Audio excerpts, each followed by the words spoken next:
गुरु रामपाल जी परमेश्वर जी की जय हो। परमपिता परमात्मा सारी सृष्टि के रचनहार कुल मालिक असंख्य ब्रह्मांडों के स्वामी जगत गुरु तीनों लोकों में प्रवेश करके सबका भरण पोषण करने वाले राजाधिराज आत्माधार नाथों के नाथ देवों के देव महादेव सर्वेश्वर महेश्वर मृत्युंजय अजरो अमर आदि अनादि सनातनी प्रभु जगत पिता जगदीश्वर श्री श्री 1008 की उपाधि के वास्तविक अधिकारी अकाल मूर्त शब्द स्वरूपी राम वासुदेव सर्वगतम ब्रह्म परम पूज्य प्रथम पूज्य परम संत परम पुरुष परम धनी परम दयालु सत्य कबीर हक्का कबीर अल्लाहु अकबर बाखबर अल्लाह ताला जगत के तारणहार जगत के मुक्तिदाता जगत के जगन्नाथ हारे के सहारे हिंदुओं के राम मुसलमानों के अल्लाह सिखों के वाहिगुरु ईसाइयों के मसीह दया के सागर दया निधि करुणा के सागर करुणा निधि स्वयं भू परिभू संकट मोचन कष्ट हरण मंगल करण दुख भंजन अविगत कबीर निर्विकार निर्विषम परमात्मा अलय अलेख सतगुरु आदि अनादि सतगुरु असली मर्यादा पुरुषोत्तम असली राम असली कृष्ण असली घनश्याम असली मुरारी राजाओं के राजा महाराजाओं के महाराजा शहंशाहों के शहंशाह सम्राटों के सम्राट भगवानों के भगवान अल्लाहों के अल्लाह प्रभुओं के प्रभु मसीहाओं के मसीह सच्चे वाहिगुरु बाबाओं के बाबा पीरों के पीर सेठों के सेठ जगत सेठ सावड़सा सेठ सर्वगुण संपन्न अनंत कोटि कलाओं के स्वामी अनंत कोटि ब्रह्मांडों के नायक योगियों में महायोगी ध्यानियों में महाध्यानी सिद्धों में परम सिद्ध ज्ञानियों में तत्व ज्ञानी ब्रह्म ज्ञानी महाज्ञानी परम ज्ञानी सर्वश्रेष्ठ ज्ञानी विज्ञानी युवा कबीर समरथ कबीर असमवात अमित ओजा सच्चे रहनुमा करीम अल्लाह शुभान अल्लाह दुनिया के अंतिम पैगंबर 8 सितंबर 1951 से गांव धनाना जिला सोनीपत हरियाणा भारतवर्ष की पावन भूमि पे प्रकट रियल कल की भगवान श्री नारायण साकार हरि श्री बाबा साहेब नूर अनंत परमात्मा संत श्रोमणी सतगुरु रामपाल जी परमेश्वर जी के चरण कमल में साध संगति से जुड़े हुए देश विदेश से आप और हम सभी सत्सेवक भाई बहनों का अनंत कोटि दंडवत प्रणाम। सत्साई भाई और बहनों, दया परमपिता परमेश्वर जी की सारी सृष्टि के सृजनहार सतगुरु रामपाल जी भगवान की जिनके विशेष आशीर्वाद से शुभ आशीर्वाद से उन्हीं के कर कमल से लिखित पवित्र पुस्तक जीने की राह के ऊपर वीडियो बनाने की श्रृंखला जारी है। इसी श्रृंखला में आज हमारा ये 21वें नंबर का वीडियो है। प्रत्येक वीडियो में गुरुदेव भगवान के आशीर्वाद से हमें भक्ति मार्ग से संबंधित बहुत सारी बातें पता चल रही हैं, जिन बातों को सुनकर देखकर पढ़कर हमारा दृढ़ विश्वास अपने पूज्य गुरुदेव भगवान के चरण कमल में बढ़ता ही जा रहा है और ये विश्वास ही है जो हमें एक दिन सतलोक में जा बैठाएगा। परमात्मा कहते हैं कहे कबीर सुनो वै साधो मैं तो हूँ विश्वास में। तो आज के वीडियो में आगे बढ़ते हैं। आज के वीडियो में गुरुदेव भगवान ने एक जति और सती भगत के लक्षण बताए हैं, साथ ही सती स्त्री के भी लक्षण बताए हैं और ये सांसारिक उदाहरण देकर हमें भक्ति मार्ग में दृढ़ करने का प्रयास किया है। पवित्र पुस्तक जीने की राह पार्ट नंबर 21 पेज नंबर 161 भगत जति तथा सती होना चाहिए। अब ये जति क्या होता है, सती क्या होता है? जति के लक्षण पुरुष यति यानी जति सो जानिए निज त्रिया तक विचार यानी भगत या जगत का कोई भी व्यक्ति चाहे उपदेश ले रखा या नहीं ले रखा है, यति या जति उसी को कहते हैं जो केवल अपनी औरत तक ही सीमित रहता है, केवल अपनी पत्नी तक ही सीमित रहता है, व्यभिचार नहीं करता है, उसको जति या सती कहते हैं। माता बहन पुत्री सकल और जग की नार अपनी स्त्री के अलावा आयु अनुसार अन्य स्त्री को अपनी बेटी बहन या मां की दृष्टि से देखने वाला जति कहलाता है। भावार्थ यति पुरुष उसको कहते हैं जो अपनी स्त्री के अतिरिक्त अन्य स्त्री में पति पत्नी वाला भाव ना रखे, पर स्त्री को यानी दूसरी स्त्री को आयु अनुसार माता बहन या बेटी के भाव से जाने, उसको कहते हैं यति पुरुष या जति पुरुष। सती स्त्री के लक्षण। अब स्त्री को कैसा होना चाहिए? सती होना चाहिए। सती कौन होती है? जो अपने पति के अलावा पति वाला भाव अन्य किसी भी गैर पुरुष से ना लाए। आयु अनुसार अन्य को अपना बेटा, अपना भाई या अपना पिता समान समझे। चाहे कोई कितना ही सुंदर पुरुष क्यों ना हो, कितना ही धनवान क्यों ना हो, कितना ही बलवान क्यों ना हो, कितना ही आकर्षक क्यों ना हो, चाहे कोई सोने का पुरुष बना के क्यों ना खड़ा कर दिया जाए, चाहे ऊपर से कोई देवता क्यों ना नीचे उतर के आ जाए, जो सती स्त्री होती है, जो अपने धर्म कर्म की पक्की होती है, वो अपने पति के अतिरिक्त पति वाला भाव यानी मन में गंदे विचार, अश्लील विचार कभी सौपन में भी नहीं लेकर आएगी। उसको कहते हैं सती स्त्री। सती स्त्री के लक्षण: स्त्री सो जो पतिव्रत धर्म धरे, निज पति सेवत जोए, अन्य पुरुष सब जगत में पिता भ्रात सुत होए। अपने पति की आज्ञा में रहे। क्या कह रहे हैं गुरुदेव? सती स्त्री वो है जो अपने पति की आज्ञा में रहे और निज तन मन से लाग, पिया विपरीत न कछु करे, तात्रिया को बड़ भाग। अपने पति की आज्ञा में रहे और अपने पति के अतिरिक्त कुछ भी कार्य ना करे, उस स्त्री के बड़े भाग बताए, बड़ी सौभाग्यशाली बताई वो। गुरुदेव भगवान हमें सांसारिक उदाहरण देकर हमें आध्यात्मिकता में दृढ़ करना चाहते हैं। भक्ति मार्ग में सांसारिक स्त्री का उदाहरण देकर परमेश्वर ने हमारी आत्मा से जोड़ा है। आध्यात्मिक मार्ग में आत्मा स्त्री है, हम भगत भाई बहन स्त्री हैं और हमारा पति उपदेश लेने के बाद हमारा गुरुदेव हो जाता है। तो हमने भी इसी प्रकार से अपने गुरुदेव के प्रति सतीत्व वाला भाव धारण करना चाहिए। अपने गुरु की आज्ञा के अतिरिक्त हमने एक कदम भी भक्ति मार्ग पर भार नहीं रखना चाहिए।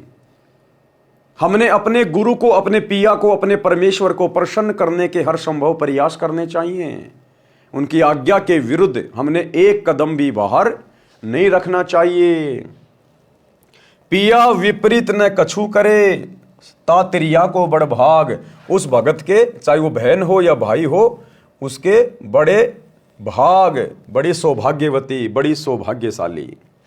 भावार्थ: सती स्त्री उसको कहते हैं जो अपने पति से लगाव रखे। आत्मा, पतिव्रता आत्मा, पतिव्रता भगत या बहन उसको कहते हैं जो केवल अपने गुरुदेव भगवान से ही लगन रखे, अन्य किसी में परमात्मा वाला भाव ना देखे, अन्य किसी में परमेश्वर वाले भाव ना देखे। सती स्त्री उसको कहते हैं जो अपने पति से लगाव रखे, अपने पति के अतिरिक्त संसार के अन्य पुरुषों को आयु अनुसार पिता, भाई तथा पुत्र के भाव से देखे यानी बरते, अपने पति की आज्ञा में रहे यानी अपने गुरुदेव की आज्ञा में चले, उनके प्रत्येक नियम और मर्यादा में चले, मन तन से सेवा करे, कोई कार्य पति के विपरीत ना करे, कोई भी कार्य अपने गुरुदेव की भक्ति और मर्यादाओं के विरुद्ध ना करे, वो है पतिव्रता आत्मा।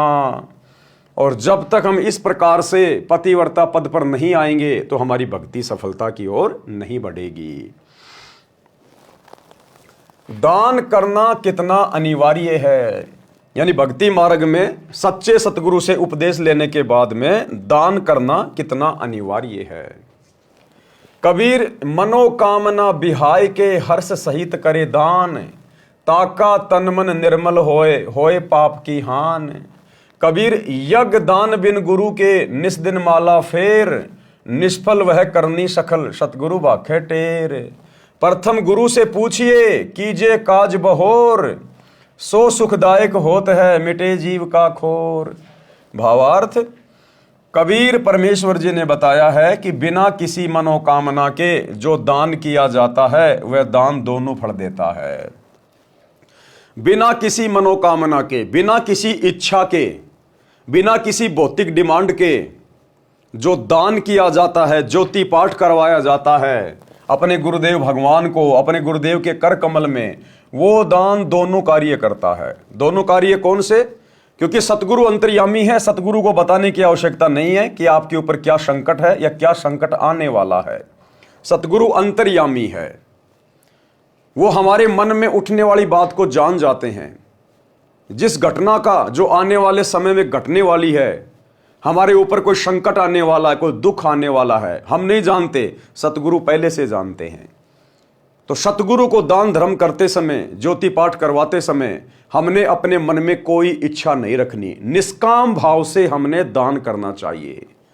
गुरुदेव कहते हैं जब तक भक्ति सह कामना तब लग निष्फल सेव, कहे कबीर वे क्यों मिले निष्कामी निज देव। और परमात्मा कहते हैं बिन इच्छा जो देत है सो दान कहावे, फल बाचे नहीं तास का वो अमरापुर जावे। तो बिना इच्छा के, बिना भौतिक डिमांड के यदि हम अपने गुरुदेव को ज्योति पाठ करवाएंगे या दान करेंगे तो हमारे भौतिक जो कार्य हैं, सांसारिक जो कार्य हैं, वो भी हमारे पूरे होंगे, कोई अड़चन नहीं आएगी, कोई बाधा नहीं आएगी बिन मांगे। और दूसरा काम करेगा मोक्ष में, यानी वो दान धर्म, वो कमाई हमारी मोक्ष में भी सहायक होगी।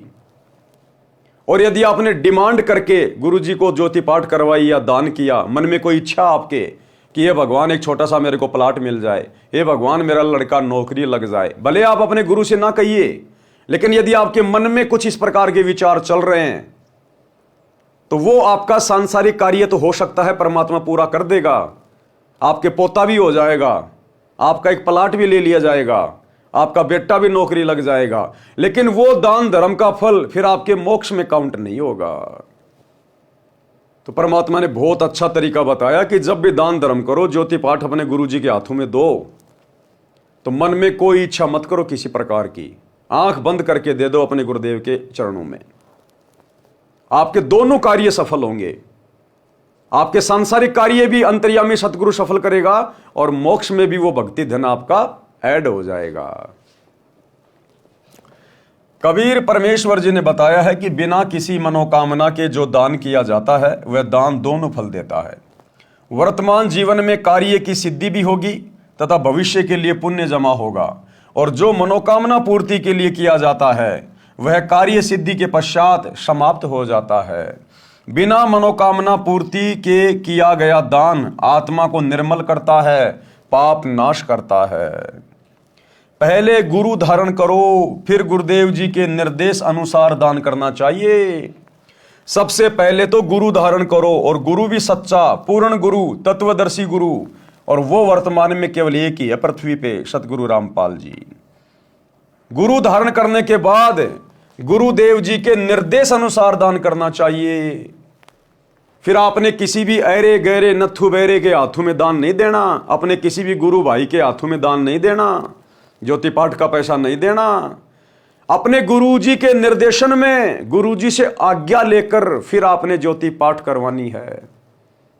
ये नियम है जो गुरुदेव यहां लिख रहे हैं कि गुरु बिन माला फेरते, गुरु बिन देते दान, गुरु बिन दोनों निष्फल है चाहे पूछो वेद पुराण। गुरु बिन दान पुण्य जो करही, मिथ्या होय कभू न फल ही।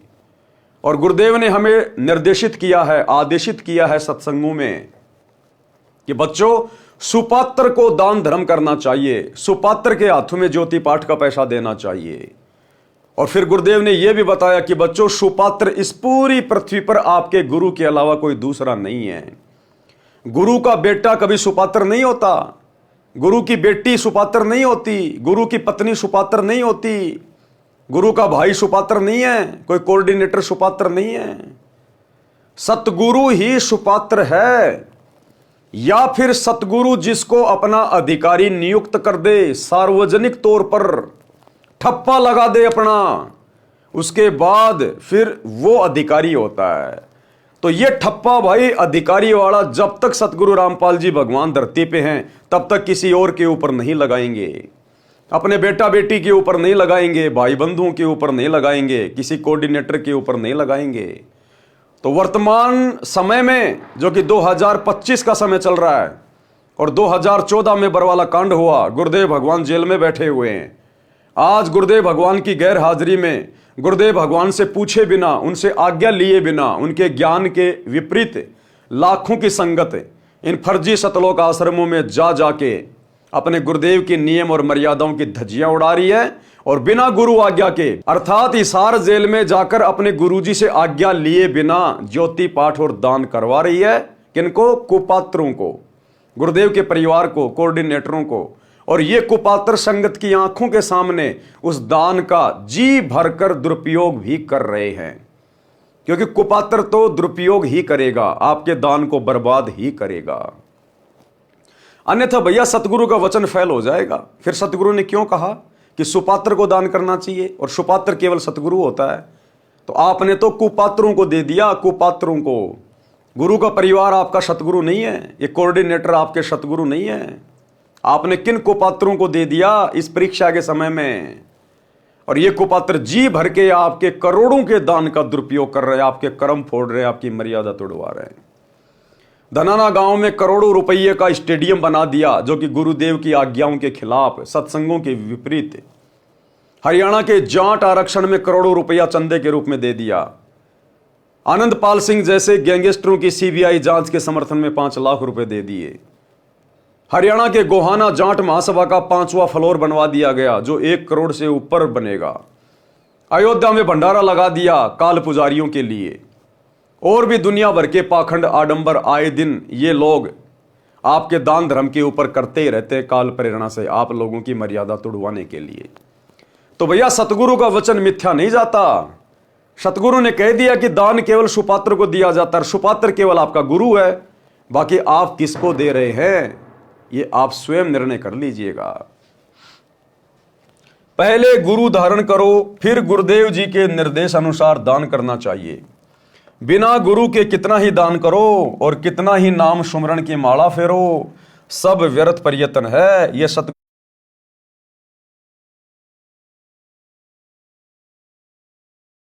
का तो ये मतलब है कि सबसे पहले सच्चा गुरु धारण करो, उसके बाद में दान करो। ठीक है भाई साहब, हमने सच्चा गुरु धारण कर लिया सतगुरु रामपाल जी को, अब क्या आंखें बंद करके दान करें किसी को भी? भाई गुरु तो हमने बना लिया सतगुरु रामपाल जी को, तो क्या अब आंखों पे काली पट्टी बांध के रोड पे खड़े भिखारी को पैसे दे दें? किसी भी शराबी को पैसे दे दें? किसी भी उल्टे कार्य में पैसे लगा दें? मंदिर में जाके दान कर दें? मस्जिद में जाके दान कर दें? क्योंकि गुरु तो हमने बना ही लिया, अब हमें दोष क्या लगेगा? तो इन वाणियों का एक नहीं अनेकों अर्थ निकलते हैं। सबसे पहले तो सच्चा गुरु धारण करो दान करने के लिए। सच्चा गुरु धारण करने के बाद गुरु ने जो मर्यादा बताई है कि केवल सुपात्र को दान देना है। अब सुपात्र सतगुरु के अलावा धरती पे कोई दूसरा नहीं है, तो आप किसको दान दे रहे हैं वर्तमान में इन फर्जी सतलोक आश्रमों में जाकर? ये गुरुदेव के आध्यात्मिक निर्देशन के बिल्कुल विपरीत है। विपरीत आपका दान कुपात्रों के हाथों में जा रहा है। प्रथम गुरु की आज्ञा लें, तब अपना नया कार्य प्रारंभ करना चाहिए। वह कार्य सुखदायक होता है तथा मन की सब चिंता मिटा देता है। कोई भी कार्य करने से पहले अपने गुरुदेव भगवान की आज्ञा अवश्य लें। जैसे आप कोई मकान बना रहे हैं, दुकान बना रहे हैं, मकान में आप जी प्रवेश कर रहे हैं, अपना नया कोई कारोबार खोल रहे हैं, तो सर्वप्रथम अपने गुरुदेव की आज्ञा अवश्य लें। और वर्तमान में गुरुदेव भगवान हिसार जेल में बैठे हैं, आम भगत उनसे मिल नहीं सकता। उनके परिवार ने धर्म को धंधा बना लिया, उनके ऊपर विश्वास किया नहीं जा सकता। तो वर्तमान में अपने गुरुदेव के ज्ञान को आधार बनाकर और घर पर दरबार साहिब के सामने अपनी अर्जी अपने गुरुदेव को दंडवत प्रणाम करते हुए हृदय से लगाइए और अपने गुरुदेव से आज्ञा लीजिए और अपना कार्य शुरू कीजिए। कबीर अभ्यागत आगम निरखी, आदर मान समेत, भोजन छाजन बित यथा सदा, काल जो देत। भावार्थ, आपके घर पर कोई अतिथि आ जाए तो आदर के साथ भोजन तथा बिछावना अपनी वित्तीय स्थिति के अनुसार सदा समय देना चाहिए। यानी एक अच्छे व्यक्ति के लक्षण बताए हैं, एक अच्छे भगत के लक्षण बताए गुरुदेव ने। यदि आपके घर पर कोई अतिथि आ जाए, कोई भी आ जाए, और यदि नेक इंसान है, अच्छा इंसान है, तो आदर सत्कार के साथ हमने उसके साथ में वार्तालाप करनी चाहिए, प्यार प्रेम के साथ में भोजन करवाना चाहिए, जैसा भी हमारा सामर्थ्य है। और जैसा भी है, यदि रात्रि को रुकना चाहता है तो बड़े इज्जत के साथ आप उनका बिछावना लगाइए। ये एक नेक इंसान के परमात्मा ने लक्षण बताए हैं। सोई मलेच्छ समझानिए, ग्रही जो दान विहीन, यही कारण नित दान करे, जो नर चतुर परवीन। भावार्थ, जो गृहस्थी व्यक्ति दान नहीं करता वह तो मलेच्छ यानी दुष्ट व्यक्ति के समान है। इसलिए हे बुद्धिमान, नित दान करें, क्योंकि गृहस्थी व्यक्ति के ऊपर पाप कर्म बहुत ज्यादा होते हैं। गृहस्थी व्यक्ति अपने घर में भी काम करते हैं, झाड़ू पोछा भी करते हैं, कपड़े भी धोते हैं, खेतों में काम भी करते हैं, बिजाई भी करते हैं, खेतों की जुताई भी करते हैं, तो उसमें बहुत ज़्यादा जीव हत्या होती है। इसलिए गृहस्थी व्यक्ति को सबसे पहले सच्चा सतगुरु धारण करना चाहिए और उसके बाद यथासंभव दान अवश्य करना चाहिए। पात्र कुपात्र विचार के तब दीजिए ताही दान, देता लेता शुक्ल है अंत होए नहीं हान। अब क्या कह रहे हैं गुरुदेव कि पात्र और कुपात्र को विचार कर लेना चाहिए कि दान लेने का पात्र कौन है, यानी सुपात्र कौन है, और कुपात्र कौन होता है। कुपात्र यानी जो अधिकारी नहीं है। कहते हैं दान देने से पहले सुपात्र और कुपात्र जांच कर लेना चाहिए। देता लेता शुक्ल है अंत होए नहीं हान। यदि सुपात्र के हाथ में दान चला गया तो आपको कोई हानि नहीं होगी, और यदि कुपात्र के हाथों में दान दे दिया तो फिर उसका परिणाम भी भयंकर निकलेगा। भावार्थ, दान कुपात्र को नहीं देना चाहिए। अब सतगुरु रामपाल जी के अलावा धरती पर कोई भी सुपात्र नहीं है। इनके अलावा कोई भी ज्योति पाठ और दान का पैसा लेने का वर्तमान में अधिकारी नहीं है। अब वर्तमान में संगत किन के हाथों में दे रही है, स्वयं विचार कर लेना भाई। सुपात्र को दान हर्षपूर्वक देना चाहिए। अब सुपात्र सतगुरुदेव भगवान तो हिसार जेल में बैठे हैं भाई। हिसार जेल में परीक्षा चल रही है। या तो हिसार जेल में अपने गुरुदेव से जाकर आमने सामने प्रत्यक्ष उनसे भेंट करके आज्ञा लेके उसके बाद दीजिए, अन्यथा अपने दान को अपने घर पे रखिए भैया। जब गुरुदेव आए उसी समय उनके कर कमल में दीजिए।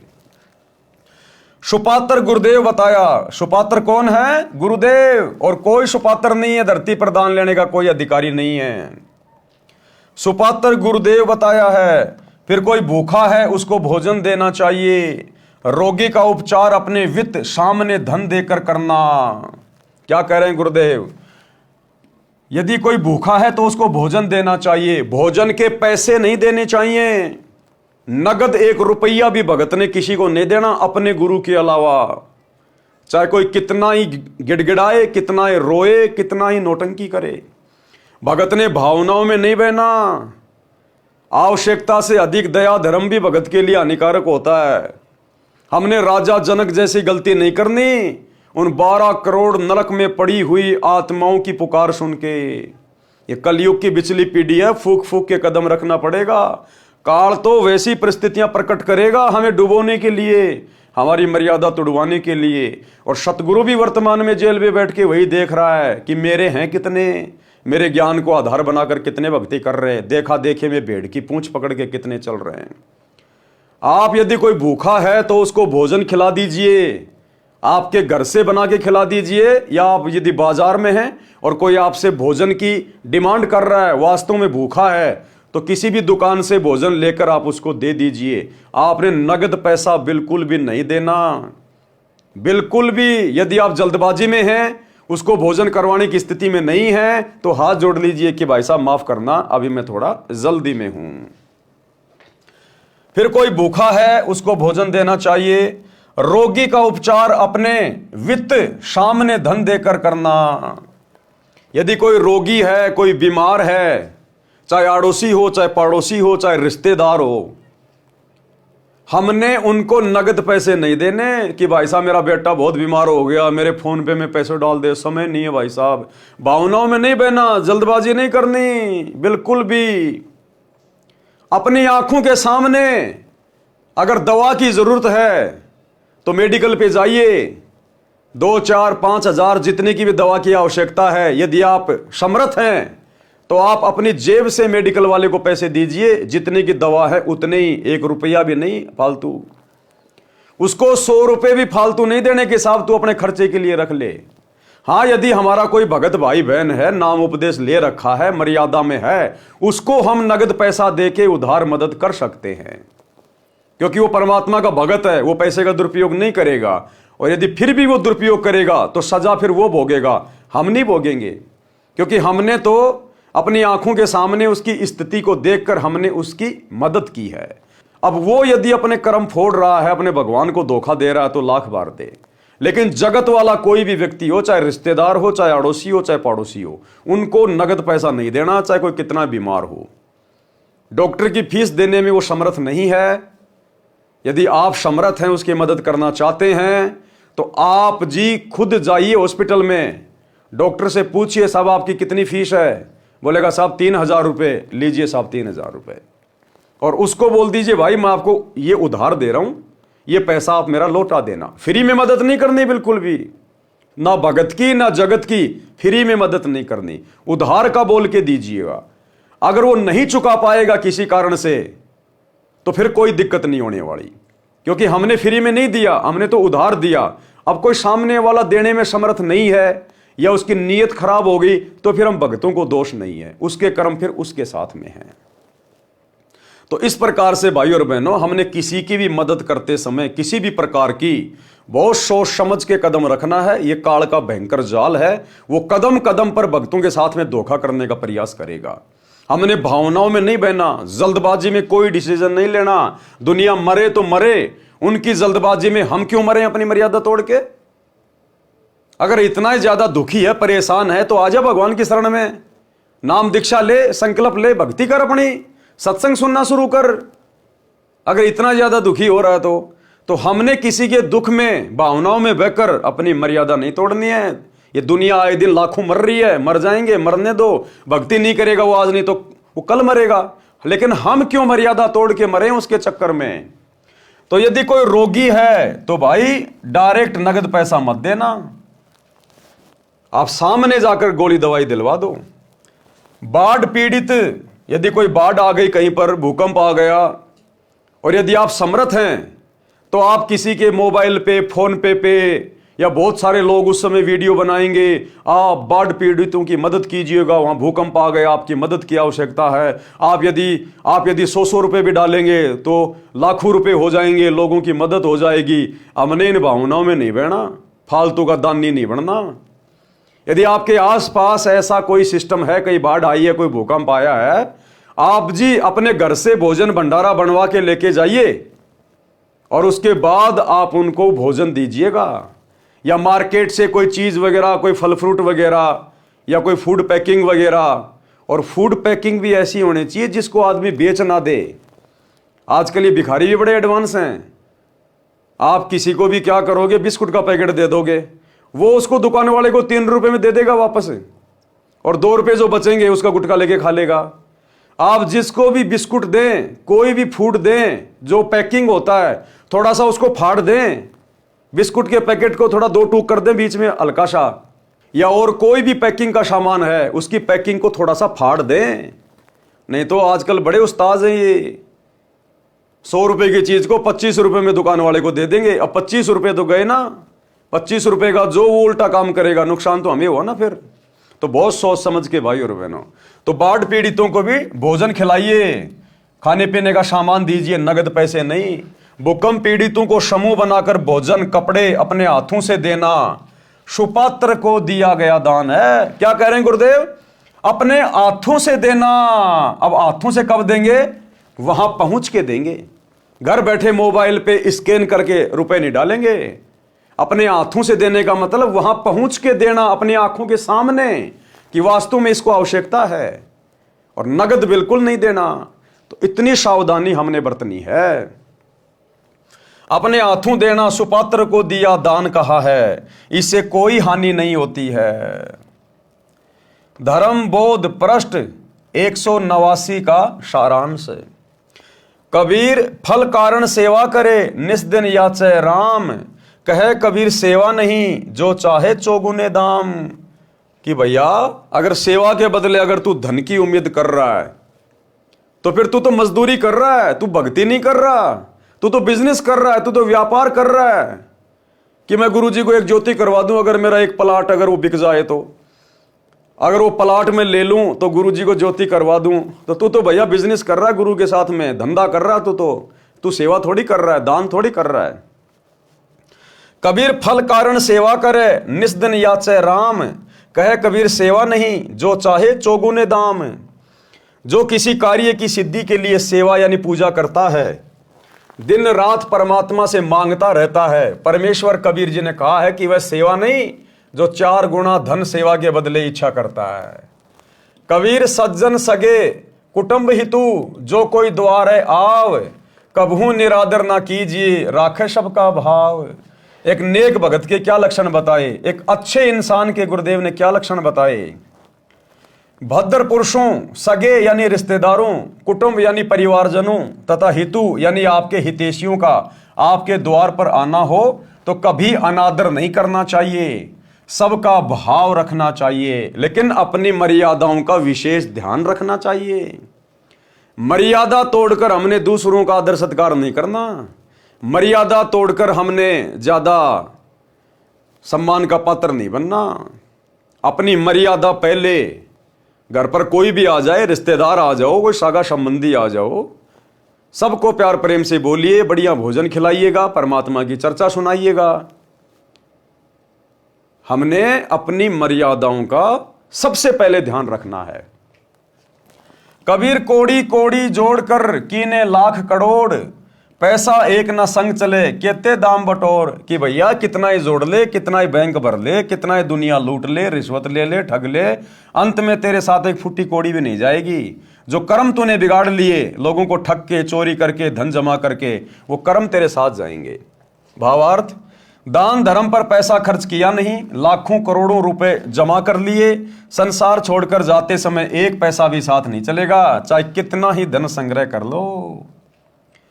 जो धन हरि के हेत धर्म रा नहीं लगात, सो धन चोर लबार गहे धर छाती पर लात।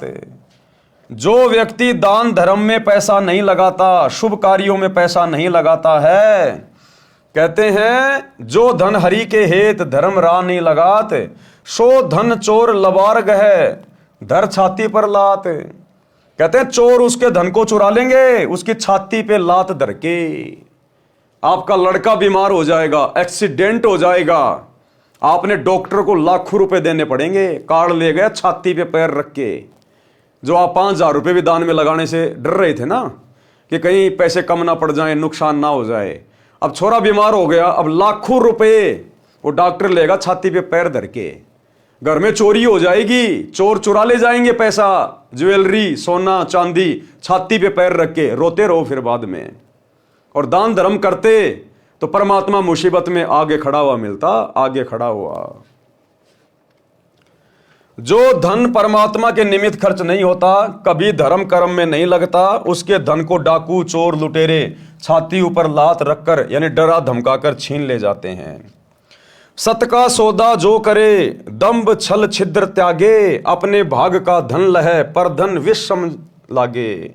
सत का सौदा यानी सत भक्ति जो करे, जो सत भक्ति रूपी धंधा करे, व्यापार करे, और दंभ यानी अहंकार, और छल छिद्र त्यागे यानी ये चतुराई, ये कपट, धोखाधड़ी, इसको छोड़ दे, और अपने भाग का धन लहे, केवल अपनी किस्मत का धन ही अपना समझे, पर धन विषम लागे। दूसरे का धन, दूसरे का पैसा जहर के समान लगना चाहिए। अपने जीवन में परमात्मा से डरकर सत्य के आधार से सर्व कर्म करने चाहिए। कि भैया एक दिन मालिक के दरबार में भी जाना है, आज नहीं तो कल ये शरीर भी छूटेगा, ऊपर भगवान के दरबार में भी जाएगा, वहां तेरा अकाउंट होगा पाई पाई का। तुमने उस दरगाह का महल नहीं देखा, धर्मराज के तिल तिल का लेखा। जो अपने भाग्य में धन लिखा है उसी में संतोष करना चाहिए, पर धन को जहर के समान समझें। पर धन क्या, लोगों को लूटना, ठगना, झूठ बोल के धन इकट्ठा करना, रिश्वत वगैरह लेना, ये होता है पर धन हड़पना। भूखा जही घरते फिरे ताको लागे पाप, जिसके घर से कोई व्यक्ति भूखा चला जाता है, कहते हैं वो महापापी व्यक्ति होता है, महापापी। कैसे? कोई रिश्तेदार है आपके घर पे आया, आप उसको भोजन नहीं करवा पाए, आप कह रहे हो भाई साहब भोजन तो करते जाओ, भोजन का समय हो गया, और वो कह रहा है कि नहीं नहीं भाई साहब मेरा पेट भरा हुआ है, मुझे वास्तव में भूख नहीं लग रही। तो वो आदमी फिर आपके घर से भूखा नहीं गया, वो आदमी आपके घर से भूखा नहीं गया, क्योंकि आप तो उसको खिलाना चाह रहे हो, लेकिन किसी कारण से वो नहीं खाना चाह रहा। कोई भी कारण हो सकता है, उसका अपना कोई व्रत हो सकता है, आपके घर का खाना वो नहीं खाना चाहता हो, या वास्तव में उसको भूख नहीं है, लेकिन हमने तो आदर सत्कार से उससे प्रार्थना करी, तो हमारे घर से तो समझो भोजन खा के ही गया है, तो ऐसे में दोष नहीं लगता। हाँ, यदि आपकी बोलचाल से, आपके झगड़ालू स्वभाव से, आपके द्वारा कुछ उल्टा सीधा बोलने से यदि वो व्यक्ति नाराज होकर और भोजन करके नहीं जाता है, या आपने उसको भोजन नहीं करवाया, तो फिर आप जी परमात्मा के दोषी बनते हैं।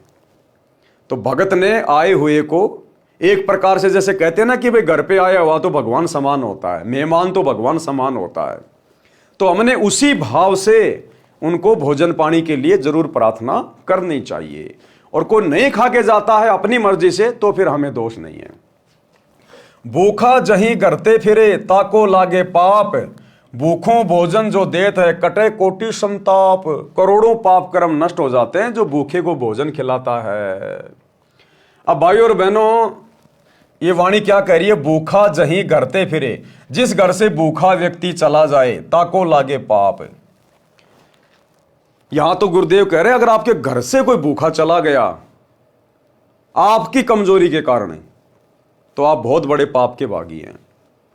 तो सोचिए भाई और बहनों, दूसरे के घरों में घुसकर यदि कोई किसी को भोजन ना करने दे, खाना ना खाने दे, उसके भोजन को उठा के फेंक दे, उनके साथ में मार पिटाई करे बेवजह अपने स्वार्थ के लिए, तो उनको क्या पाप लगेगा?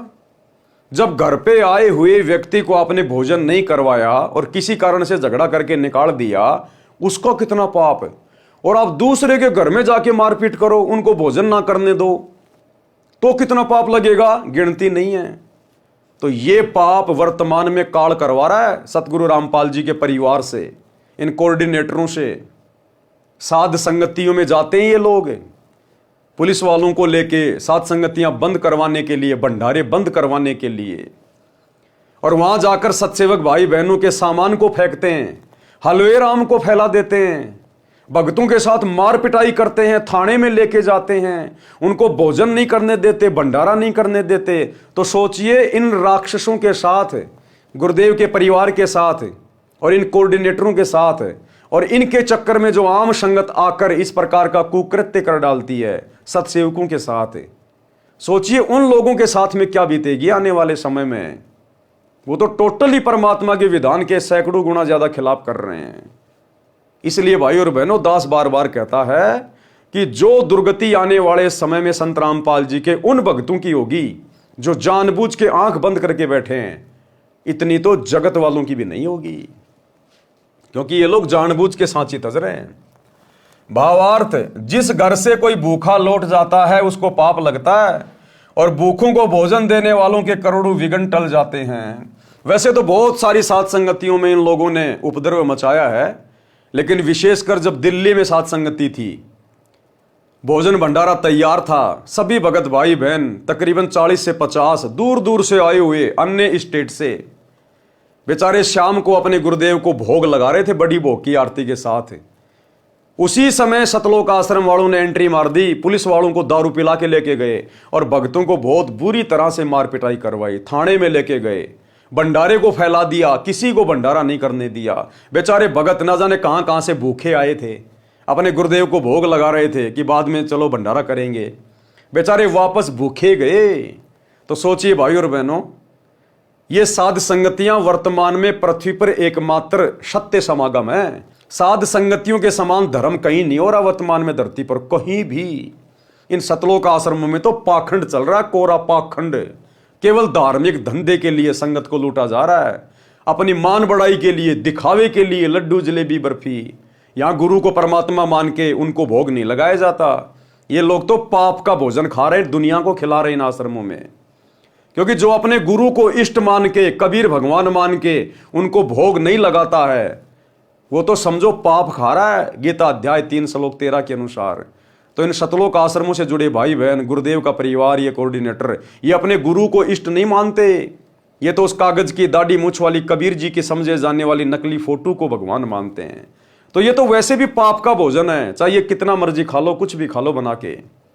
एकमात्र सत्य समागम गुरुदेव की गैर हाजिरी में 2014 बरवाला कांड के बाद यदि धरती पर कहीं हो रहे हैं तो केवल साध संगतियों में, और उन साध संगतियों में जाकर काल प्रेरणा से उत्पात मचाना, भंडारे बंद करवाना, ये दुनिया के सबसे बड़े पापी हैं, सबसे बड़े पापी। अरे रावण के कोई सींग थोड़ी थे, कंस के कोई सींग थोड़ी थे, हिरण्यकश्यप के कोई सींग थोड़ी थे, लंबे लंबे दांत थोड़ी थे। आप और हमारी तरह इंसान थे, कोई ब्राह्मण जाति में था, कोई यादव जाति में था, लेकिन आज वो राक्षस कहलाए। तो ठीक इसी प्रकार ये गुरुदेव का परिवार, ये कोऑर्डिनेटर जो सात संगतियों में जाके उपद्रव मचाते हैं, ये राक्षस हैं, राक्षस। ये परिणाम इनको आने वाले समय में बहुत बुरी तरीके से भोगने पड़ेंगे। प्रथम संत को जिमाइए, पीछे भोजन भोग, ऐसे पाप को टालिए, कटे नित्य का रोग। प्रथम संत को जिमाइए। अब भैया हम रोजाना संत को कहां से लाएं जिमाने के लिए? रोजाना भगत कौन आएगा आपके घर पे भंडारा करने के लिए? और रोजाना संत को भोजन करवाए बिना आपके पाप कटेंगे नहीं। इसलिए परमात्मा ने गीता अध्याय 3 श्लोक नंबर 13 में लिखा है कि परमात्मा को भोग लगाए बिना, यानी उस संत को जिमाए बिना जो व्यक्ति भोजन खाएगा वो तो पाप खाएगा, पाप।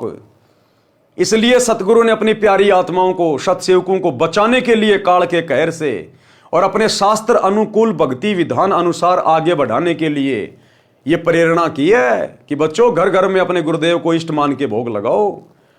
और सतसेवकों ने घर घर में अपने गुरुदेव का आसन लगा दिया, बेड लगा दिया, अपने गुरु को ही अपना इष्ट मान के, और जो नकली इष्ट है दाढ़ी मूछ वाला कबीर, उसको घर से बाहर निकाल दिया और अपने गुरु को इष्ट मान के रोजाना संत को जिमा रहे हैं। क्योंकि प्रथम संत तो हमारे गुरुदेव हैं, हम तो फिर छोटे संत हैं। अरे प्रथम तो हमारे गुरुदेव हैं, हम तो उनके बाद हैं। तो क्या कह रहे हैं यहां परमात्मा वाणी में? प्रथम संत को जिमाइए और पीछे भोजन भोग, ऐसे पाप को टालिए, कटे नित्य का रोग। अब मान लीजिए किसी घर में 5 भगत हैं, वो 5 संत हैं। अब बताइए 5 संत हैं, लेकिन पहले वो खिलाएंगे किसको? क्योंकि आदेश क्या हो गया? प्रथम संत को जिमाइए। तो मान लीजिए आपने अपने बेटों को जिमा दिया, वो भगत हैं, तो आपको तो मिल गया पुण्य, लेकिन आपके बेटों को पुण्य कहां मिला? क्योंकि उन्होंने तो संत को जिमाए बिना भोजन कर लिया। और यदि आपके बेटे पहले आपको जिमा रहे हैं तो फिर आप पाप से दूर नहीं हट पाएंगे, क्योंकि आपने किसी संत को भोजन करवाए बिना आपने कैसे खा लिया? तो यहां संत कौन है असल में? जो उन 5 को लाभ मिलेगा उसको भोजन करवाने से। सबसे बड़ा संत हमारा गुरु। इसलिए अपने गुरुदेव को भोग लगाइए, भोग की आरती के साथ, ये अन्नदेव की आरती नहीं। थाली में रोटी डाल ली, एक टुकड़ा तोड़ के रख दिया और अन्नदेव की छोटी आरती कर दी, वो संत जिमाना नहीं है, वो तो तुम जिम रहे हो। संत कहां जिम रहा है? इसलिए घर पर यदि कोई भगत भाई बहन आ जाए तो वो संत हैं। और रोजाना जिस संत को भोग लगाने की बात कही जा रही है उसके बाद हमने भोजन खाना है, वो परम संत हमारा गुरु है, हमारा गुरु। पहले अपने गुरु को भोग की आरती के साथ भोग लगाइए, हलवे राम का भोग लगाइए, जो विधि सात संगतियों में चल रही है। तो देखो भाई और बहनों, प्रत्येक बात का आपको समर्थन मिलेगा, आपको जो है सबूत मिलेगा। प्रथम संत को जिमाइए, पीछे भोजन भोग, ऐसे पाप को टालिए, कटे नित्य का रोग। यदि आपके घर पर कोई संत भगत आ जाए तो पहले उसको भोजन कराना चाहिए, पीछे आप भोजन खाना चाहिए। इस प्रकार अपने सिर पर नित्य आने वाले पाप के कारण कष्ट को टालना चाहिए। अब भैया रोजाना संत कहां से आएंगे? रोजाना घर पे भगत कहां से आएंगे? तो ये परम संत है, इसको पहचान लीजिए। संतों का संत, परम संत, इन्हें अपना इष्ट मानकर गीता अध्याय 3 श्लोक 13 के अनुसार प्रतिदिन भोग लगाइए, हमारे सारे पाप ना कट जाएं। कर्म बोध पृष्ठ 180 का सारांश। कबीर यद्यपि उत्तम कर्म करी रह रहित अभिमान, कि भगत ने केवल श्रेष्ठ कर्म करने चाहिए, अपने गुरुदेव भगवान की आज्ञा में रहकर उनके बताए अनुसार ही धार्मिक जो कर्म है वो करने चाहिए। रह रहित अभिमान और घमंड से दूर रहना चाहिए, मान बड़ाई अहंकार से दूर रहना चाहिए। साधु देख सिर नावते करते आदरमान, और भगत को देखते ही सिर झुक जाना चाहिए। सतसाई भगत जी कहते हैं वो भगत सफल होगा।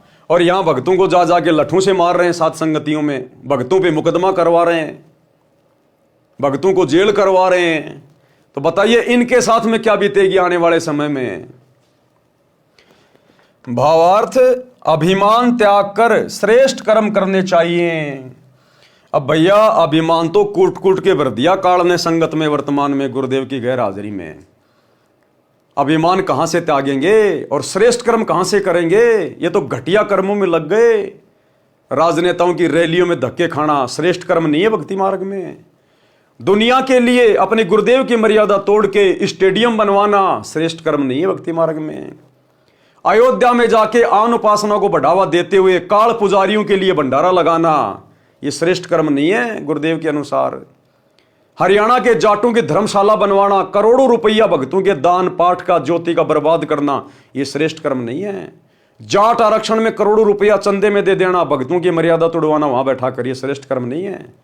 आनंदपाल जैसे गुंडों की सीबीआई जांच का समर्थन करने के लिए राजपूत करणी सेना की रैली में जाके बैठना और 5 लाख रुपए चंदे के रूप में देना ये भक्ति मार्ग में श्रेष्ठ कर्म नहीं है। आश्रम में हॉस्पिटल बनाना अति घटिया कर्म, अति घटिया कर्म।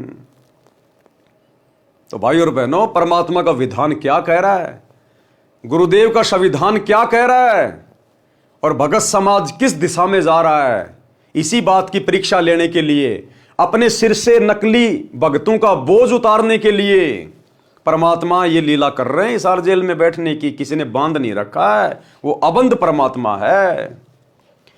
अभिमान त्याग कर श्रेष्ठ कर्म करने चाहिए। संत भगत को आता देखकर शीश झुकाकर प्रणाम तथा सम्मान करना चाहिए। कबीर बार बार निज शरणते सुने जो धर्म पुराण, कोमल चित उदार नित हिंसा रहित बखान।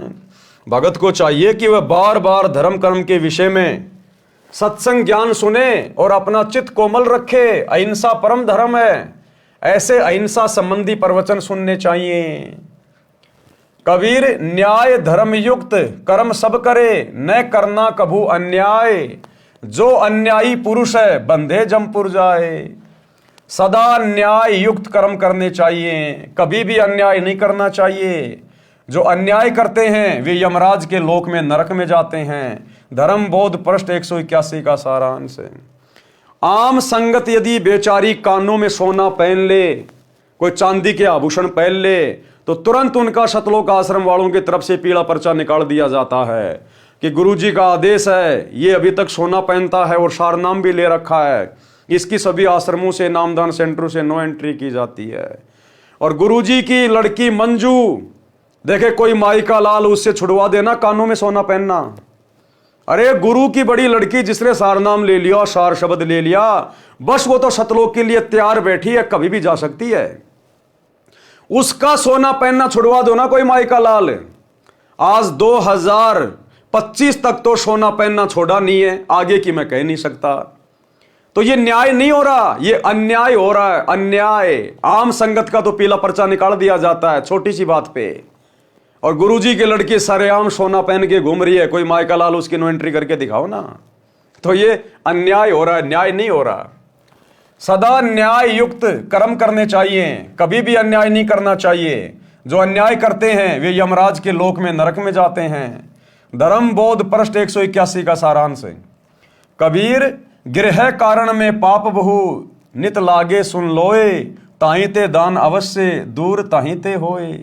कबीर चक्की चौके चूल्हे में झाड़ू और जलपान, गृही आश्रमी को नित्य है पाप पांचे विधिजान। यानी 5 प्रकार से गृहस्थी व्यक्ति को रोजाना पाप लगता है।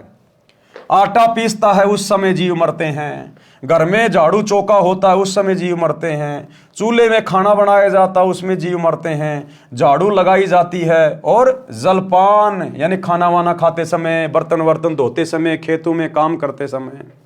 तो कहते हैं गृहस्थी व्यक्ति को तो सच्चे सतगुरु से अवश्य दीक्षा लेनी चाहिए, इसमें तो बिल्कुल भी चूक नहीं करनी चाहिए, और दान धर्म फिर डट के करना चाहिए।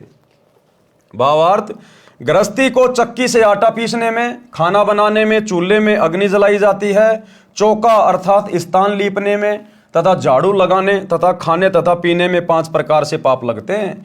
हे संसारी लोगों सुनो, इन कारणों से आपको नित पाप लगते हैं, इसलिए दान करना आवश्यक है। ये पाप दान करने से ही नाश होंगे।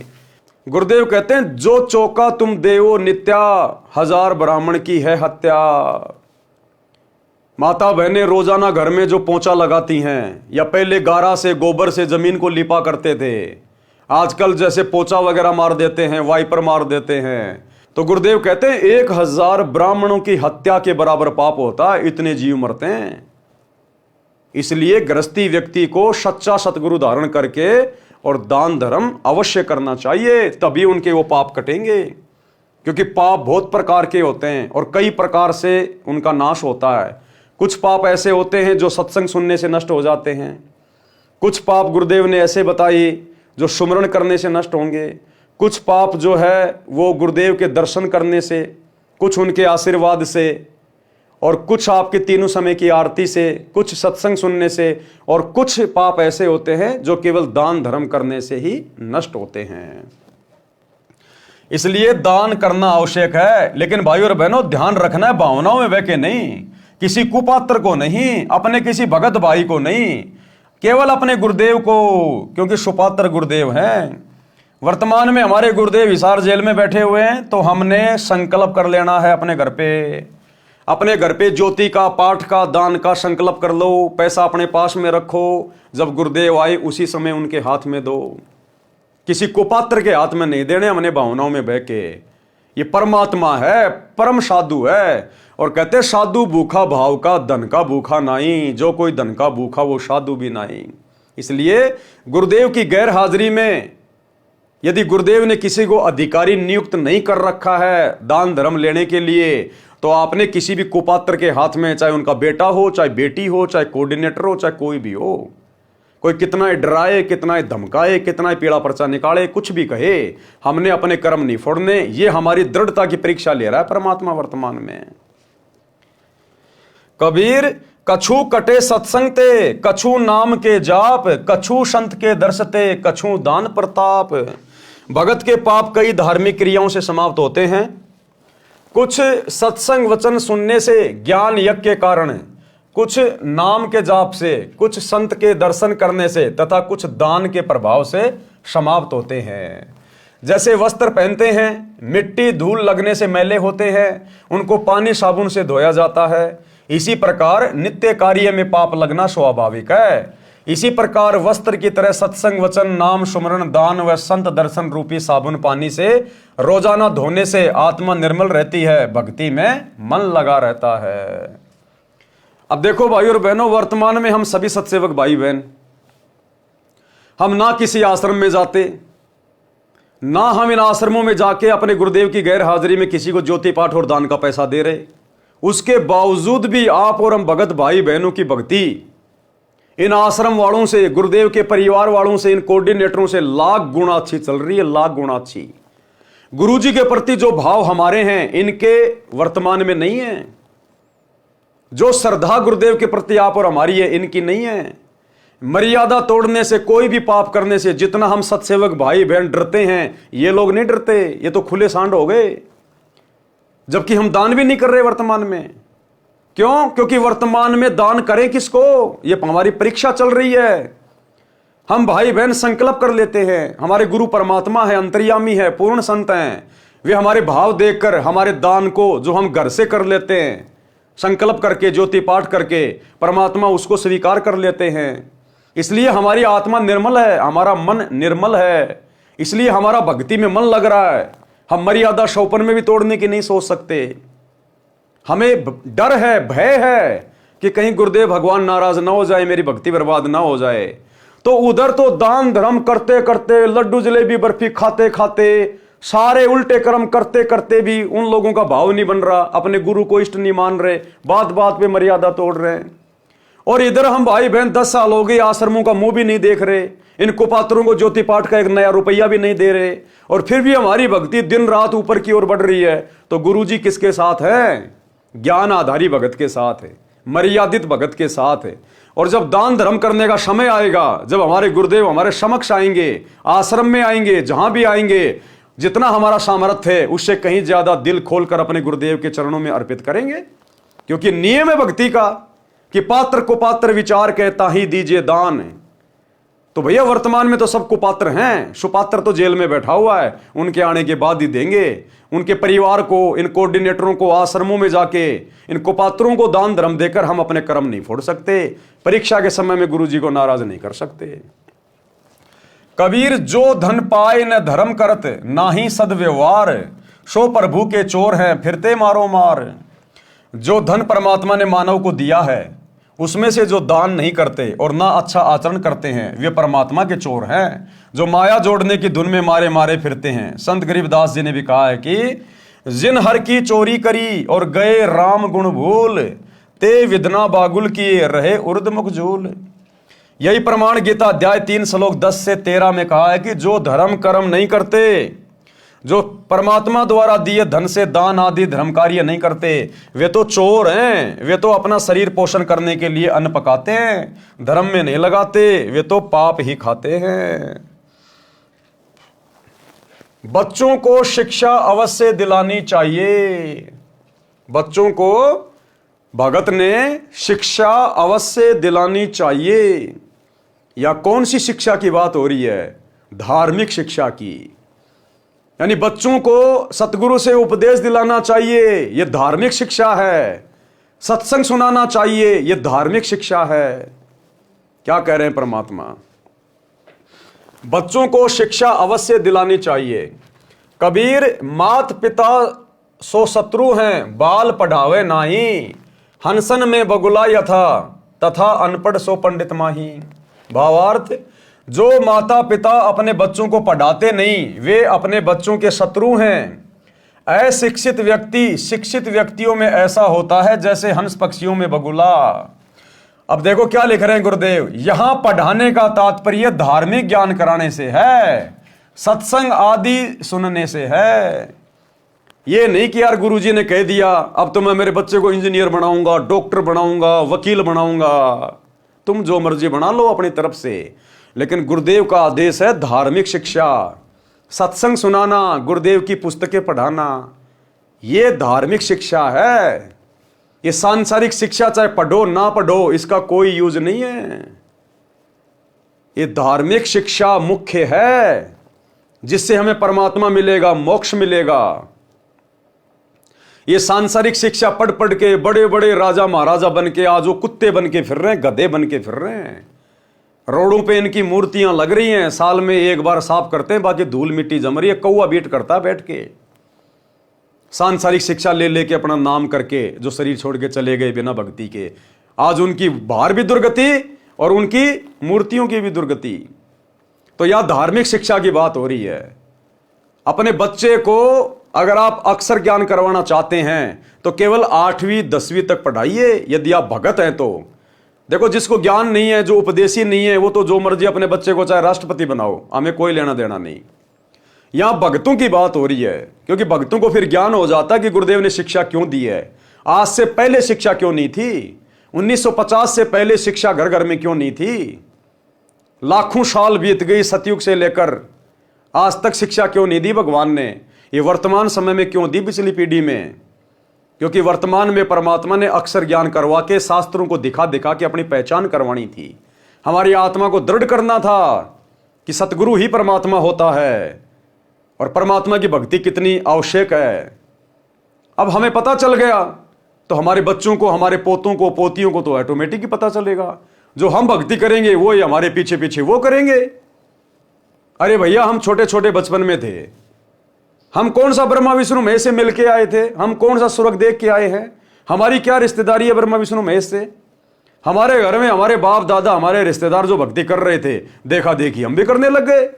हमने कौन सी रामायण पढ़ी थी, कौन सी गीता पढ़ी थी? घर वालों को देख के उनको भगवान मान लिया। तो ऐसे ही आने वाले समय में हमारे बच्चे, हमारी जो नस्लें होंगी, वो हमारे को देख के भक्ति करेंगी। तो हम यदि सही रास्ते पे लग गई तो बच्चे तो ऑटोमेटिक लग जाएंगे। तो अपने बच्चों को केवल बेसिक शिक्षा दीजिए, सांसारिक शिक्षा, लिखाई पढ़ाई केवल बेसिक 8वीं 10वीं करवाइए, इससे ज्यादा ना करवाइए। अगर आप भगत होकर अपने बच्चे को नौकरी के लिए पढ़ा रहे हैं तो आपसे बड़ा मंदबुद्धि भगत दुनिया में कोई दूसरा नहीं है। यदि किसी व्यक्ति को आध्यात्मिक ज्ञान नहीं है तो वह शुभ अशुभ कर्मों को नहीं जान पाता, जिस कारण से वह पाप करता रहता है, शराब पीता है, मांस खाता है, चोरी ठगी करता है। और जो सत्संग सुनते हैं उनको संपूर्ण कर्मों का तथा अध्यात्म का ज्ञान हो जाता है। वह कभी पाप नहीं करता। वह हंस पक्षी जैसा है जो सरोवर से केवल मोती खाता है, यानी केवल शुभ कर्म ही करता है। जीव जंतु मछली आदि आदि नहीं खाता। इसके विपरीत अध्यात्म ज्ञानहीन व्यक्ति बुगले पक्षी जैसा स्वभाव का होता है। बुगला पक्षी मछली, कीड़े मकोड़े आदि आदि जल के जंतु खाता है। शरीर के दोनों हंस पक्षी तथा बगुला पक्षी एक जैसे आकार तथा सफेद रंग के होते हैं। शरीर से तो भगत भी वैसा और जगत वाला भी ऐसा, लेकिन उसके कर्मों में अंतर होता है रात दिन का। जिस प्रकार बगुला और हंस पक्षी दोनों दिखने में एक जैसे लगते हैं, लेकिन जब वो खाते हैं तब पता चलता है उनकी खुराक क्या है। तो इंसान तो सब एक जैसी हैं, चाहे कोई भक्ति करो ना करो, लेकिन उनके कर्मों से पता चलता कि कौन भगत है और कौन अभगत है। उनको देखकर नहीं पहचाना जा सकता, उनके कर्मों से पता चलता है। इसी प्रकार तत्व ज्ञान युक्त व्यक्ति शुभ कर्मों से तथा तत्व ज्ञानहीन व्यक्ति अशुभ कर्मों से पहचाना जाता है। तो आज सतगुरुदेव की संगत में जो दो पार्ट हो चुके हैं, सतसेवक वर्सेज सतलोक आश्रम मैनेजमेंट, आज इनके कुकर्मों से पहचान हो रही है कि संत रामपाल जी के असली भगत कौन है और नकली दिखावटी भगत कौन है। तो हम सतसेवक भैया शुभ कर्म करते हैं, और शुभ कर्म वो हैं जो हमारे गुरुदेव ने भक्ति पर करने के लिए बता दिए। पांचू यज्ञ ये शुभ कर्म है, मर्यादा ये शुभ कर्म है। ये गंदी राजनीति, स्टेडियम बनाना, आरक्षणों में जाना, गुंडों की सीबीआई जांच, जाटों की धर्मशाला, स्टेडियम बनाना, आश्रम में हॉस्पिटल बनाना, आश्रम पे आश्रम खोलना, दुनिया भर के आश्रम में पाखंड करना, राजनेताओं के तलवे चाटना, रैलियों में धक्के खाना, ये भक्ति मार्ग में शुभ कर्म नहीं है, ये तो कर्म फोड़ने वाले अशुभ कर्म है। कबीर पहले अपने धर्म को भली भांति सिखलाए, अन्य धर्म की सीख सुन भटकी बाल बुद्धि जाए। यानी अपने बच्चों को अपने धर्म कर्म के विषय में, भक्ति मार्ग के विषय में अच्छे से शिक्षा देनी चाहिए। बच्चों को या परिवार के अन्य सदस्यों को पहले अपने धर्म का ज्ञान पूर्ण रूप से करवाना चाहिए कि भैया वर्तमान में अपने गुरुजी के अलावा धरती पे कोई सत भक्ति नहीं है। इस भक्ति से ही हम जन्म जन्मांतर का, जन्म मरण का रोग नष्ट करवा सकते हैं, नरक की घोर यातनाएं समाप्त हो सकती हैं, 84 लाख योनियों में गधे कुत्ते सूअर वाले कष्टों से दूर हो सकते हैं, सतलोक में जाकर अखंड सुख भोग सकते हैं, हमारा ये लोक भी सुखी, हमारा परलोक भी सुखी। इसलिए हमने गुरुजी की तीनों समय की आरती, सुमरण करना, सत्संग सुनना, पांचों यज्ञ करना बहुत जरूरी है। हमने अन्य बच्चों की तरह फालतू में त्योहार मनाना, परंपराओं को निभाना, हमने ये काम नहीं करने। मोबाइल में गेम वगैरह नहीं खेलने, दान धर्म करना चाहिए अपने गुरुजी को, भगत ने मीठा बोलना चाहिए, गाली गलौच नहीं निकालनी चाहिए, मोबाइल में कोई गेम नहीं खेलना चाहिए, कोई अश्लील कोई फिल्म वगैरह नहीं देखनी चाहिए। तो हमने इस प्रकार से घर के सदस्यों को और अपने बच्चों को सबसे पहले अपने धर्म कर्म के बारे में विशेष तौर पर जानकारी देनी चाहिए, शिक्षा देनी चाहिए। यह है असल में शिक्षा जो आगे चलकर हमारे बच्चों का भविष्य उज्जवल बनाएगी। क्योंकि जिसके साथ परमात्मा हो गया भाई, जो सतभक्ति करेगा तो ऑटोमेटिक परमात्मा उसके साथ होगा, और जब भगवान जिसके साथ है तो फिर राजा भी फैले उसके आगे। तो आने वाले समय में यदि किसी का उज्जवल भविष्य होगा, सुनहरा जीवन होगा, सुखमय जीवन होगा, तो केवल सतगुरु रामपाल जी के मर्यादित भक्तों का होगा। यहां के राजा को भी वो सुख नहीं होंगे जो सुख और मानसिक शांति सतगुरु रामपाल जी के सत भक्तों को होगी। इसलिए गुरुदेव कह रहे हैं बच्चों को या परिवार के अन्य सदस्यों को पहले अपने धर्म का ज्ञान पूर्ण रूप से करवाना चाहिए। जिनको अपने धर्म यानी धार्मिक क्रियाओं का ज्ञान नहीं, वह बालक जैसी बुद्धि का होता है, चाहे 80 साल का क्यों ना हो। यानी जिसको सतगुरु रामपाल जी की सत भक्ति का ज्ञान नहीं, मोक्ष मार्ग का ज्ञान नहीं, वो चाहे देश का राष्ट्रपति है, चाहे 90 साल का है, कितना बड़ा धनपति है, वो बालक बुद्धि का आदमी है, बालक बुद्धि का आदमी। उसने तो अपना मूल धन अपने समाज से बर्बाद कर दी। वे अन्य धर्म पंथ की शिक्षा सुनकर भटक जाते हैं। जिनको अपने धर्म यानी पंथ का संपूर्ण ज्ञान है वह भ्रमित नहीं होता। तो हम सत्सेवकों को भैया अपने 13वें यथार्थ कबीर पंथ का संपूर्ण ज्ञान दे दिया गुरुदेव ने। इसलिए हम राजनीति करके भटके नहीं, हम आरक्षणों में जाके भटके नहीं, हम गुंडों की सीबीआई जांच में जाके भटके नहीं, चंदे के रूप में दान का पैसा उनको दे के भटके नहीं, हमने स्टेडियम खुलवाकर भटके नहीं, अयोध्या में भंडारा लगाकर हम भटके नहीं, आश्रमों पे आश्रम खोलकर भटके नहीं, कुपात्रों को ज्योति पाठ और दान का पैसा दे के भटके नहीं, आश्रमों में गुरुदेव के ज्ञान और विधान के खिलाफ हॉस्पिटल खोलकर भटके नहीं। क्यों? क्योंकि हमें गुरुदेव ने धर्म और कर्म का और पंथ का संपूर्ण ज्ञान दे दिया और हमने समझ लिया। इसलिए हम काल के जाल में नहीं फंसे, गुरुदेव के परिवार के चंगुल में नहीं फंसे, हम कोऑर्डिनेटरों के दबाव में नहीं आए, हम लोकलाज में नहीं आए, हमने मर्यादा नहीं तोड़ी, क्योंकि हमारे को अपने धर्म का और पंथ का पूरा ज्ञान गुरुदेव ने दे दिया। जिनको अपने धर्म यानी पंथ का संपूर्ण ज्ञान है वह भ्रमित नहीं होता। धर्म बोध पृष्ठ 182 का सारांश। कबीर, जो कछु धन का लाभ हो शुद्ध कमाई कीन, ता धन के 10वें अंश को अपने गुरु को दीन। 10वां अंश गुरु को दीजिए, अपना जन्म सफल कर लीजिए। भावार्थ, शुद्ध नेक कमाई से जो लाभ होता है उसका 10वां भाग अपने गुरुदेव को दान करना चाहिए। यानी अपनी आमदनी का, आप चाहे नौकरी करते हैं, चाहे मजदूरी करते हैं, चाहे आप खेती बाड़ी करते हैं, अपनी आमदनी का, कौन सी आमदनी? जो आपने नेक तरीके से कमाई है। अब सतगुरु का भगत होगा, जिसको ज्ञान होगा, वो छल कपट तो करेगा नहीं, धोखाधड़ी तो करेगा नहीं। तो जो भी धंधा करेगा ईमानदारी से करेगा, और भक्ति करेगा और ईमानदारी से धंधा करेगा तो परमात्मा उसको सहयोग देगा। तो उस कमाई का 10% भाग अपने गुरुजी के चरणों में समर्पित करना चाहिए। यदि आप रोजाना 100 रुपए कमा रहे हैं, यदि आप रोजाना 100 रुपए कमा रहे हैं, यानी आपको लाभ हो रहा है 100 रुपए का, तो आपने उसका 10वां हिस्सा यानी 100 में से 10 रुपए आपने अपने गुरुजी को दान करने चाहिए। जब भी आप अपने गुरुदेव के पास आश्रम में जाओ, अपने गुरुदेव को उस समय दान करना चाहिए।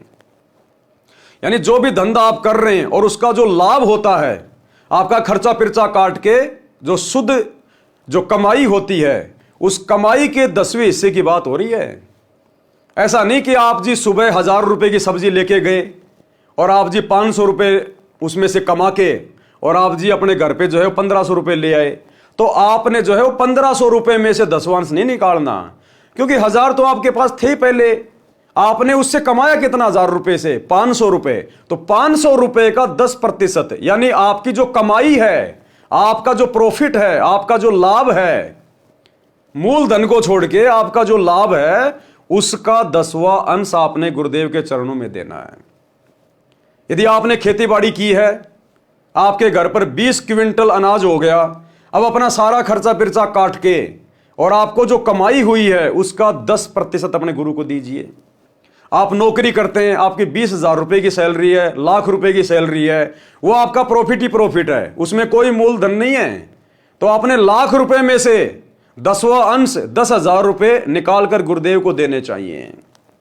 इस प्रकार से अपनी आमदनी का, नेक कमाई का, अपने प्रॉफिट का 10वां अंश अपने गुरुदेव को दान करना चाहिए।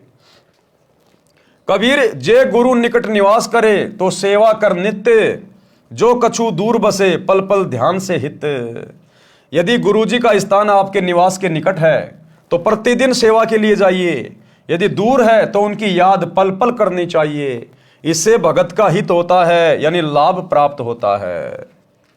कबीर, छठे मास गुरु दर्श करंते कभू न चूको हंस, गुरु दरस अरु सत्संग विचार सो उदरे जात है वंश। कबीर, छठे मास ना कर सके वर्ष में करो धाय, वर्ष में दर्श नहीं करे तो भगत साकट ठहराए।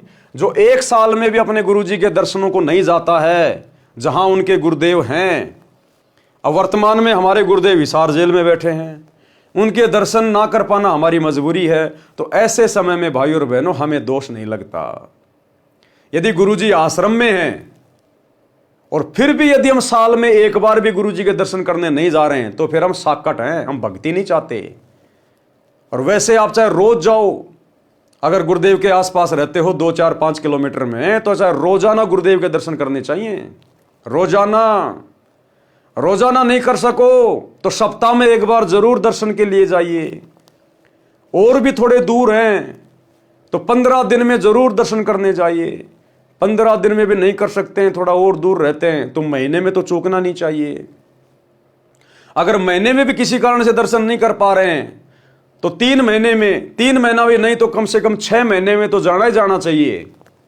मान लीजिए कोई ज्यादा ही दूर है, ज्यादा ही दिक्कत है, छुट्टी वाटी नहीं मिल रही, 100 कारण बन रहे हैं, तो गुरुदेव कह रहे हैं बेटा साल में 1 बार तो चूक मत जाना, चाहे तू जापान में रहता है, चाहे तू चांद पे रहता है। भक्ति नियम कहता है साल में 1 बार तेरे को आना पड़ेगा अपने गुरुजी के पास, जहां तेरे गुरु आश्रम में बैठे हैं, जहां भी बैठे हैं, साल में 1 बार तो आना पड़ेगा, नहीं तो फिर तू भक्ति चाहता ही नहीं, फिर तू ड्रामेबाजी कर रहा है। अब वर्तमान में गुरुदेव हिसार जेल में बैठे हैं, हमारी मजबूरी है, तो ऐसे में हमें दोष नहीं लगता, चाहे 10 साल क्यों ना लग जाए। तो ये जितनी भी वाणियां हैं, जो ये प्रकरण है, इसको गुरुदेव भगवान ने बड़े अच्छे से अपने एक 4-5 मिनट के सत्संग में समझाया है। हम वो सत्संग सुन लेते हैं, आपकी सारी शंकाओं का समाधान हो जाएगा। उसमें यह समाधान भी हो जाएगा कि जैसे वर्तमान में गुरुदेव हिसार जेल में बैठे हैं, हम तो उनके दर्शन ही नहीं कर पा रहे, कई साल हो गई, तो क्या हमें दोष लगेगा? तो उसका भी समाधान गुरुदेव ने उसमें कर रखा है कि बच्चों, जब मैं रोहतक की जेल में गया था करोथा कांड के सिलसिले में 21 महीने, जब बाहर आया मैंने सत्संग सुनाया तो कई भक्तों को शंका हो गई कि गुरुजी हम तो आपके 21 महीने दर्शन नहीं कर पाए, फिर हमारा तो नामखंड हो गया होगा, क्योंकि आप कह रहे हैं साल में एक बार जरूर दर्शन करने चाहिए। तो गुरुदेव ने कहा कि बच्चों, ऐसी परिस्थितियों में नामखंड नहीं होता। आप तो चाह रहे थे गुरुजी के दर्शन करना, लेकिन आपकी मजबूरी थी, इसलिए ऐसी स्थिति में नामखंड नहीं होता। जब गुरुजी सामान्य स्थिति में हो, आश्रम में हो, उस समय यदि आप 1 साल में नहीं आते हो तो आपको नाम रहित माना जाएगा। सुनिए सत्संग। परमात्मा बार बार प्रार्थना करते हैं कि संत मिलन को चालियो, दिन में कई बारे, आसौज के में जो ये गणा करें उपकार। भाई कई बार ना जा सके तो संत दर्श 2 बखत कर ले, कह कबीर संत दर्श ते यू काल दगा ना दे। 2 बखत भी ना कर सके तो दिन में कर एक बार, कह कबीरता दास का बेड़ा हो जा पार। फिर परमात्मा बताते हैं कि एक बार भी नहीं कर सकता है, दूरी ज्यादा हो जाती है, तो कहते हैं सप्ताह में एक बार अवश्य कोशिश कराने की। सप्ताह में भी नहीं बात बनती है, ज्यादा दूरी है, तो पक्ष यानी 15वें दिन पक्ष अवश्य। उससे भी दूरी है तो फिर 1 महीने में अवश्य दर्शन करने की चेष्टा कर, अवश्य पहुंच।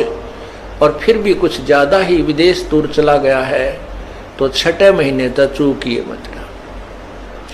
और भी ज्यादा कोई मजबूरी या दूर चला गया है तो 1 वर्ष में संत के दर्शन के लिए अवश्य आइए। और दूर रहते हुए फिर कैसी भावना रखे, लाख कोस जो गुरु बसे और शेष समुद्रा तीर, एक पलक भूले नहीं जो गुण हो शरीर। कहते हैं गुरुजी चाहे लाख कोस की दूरी पर बैठे हैं लेकिन दिल से दूर नहीं होने चाहिए। तो 1 साल में कोस अवश्य पहुंचना चाहिए। अब यहां भक्तों के शंका आती है कि गुरुजी अब 1.25 वर्ष तक अज्ञात रहे, दर्शन नहीं हो सके, तो क्या हमारे ऊपर, क्या हमारा जो नाम तो फिर खंड नहीं हो गया है? ऐसा कुछ नहीं है। ये लीला परमात्मा की है। जैसे कोई एक्सीडेंट हो जाता है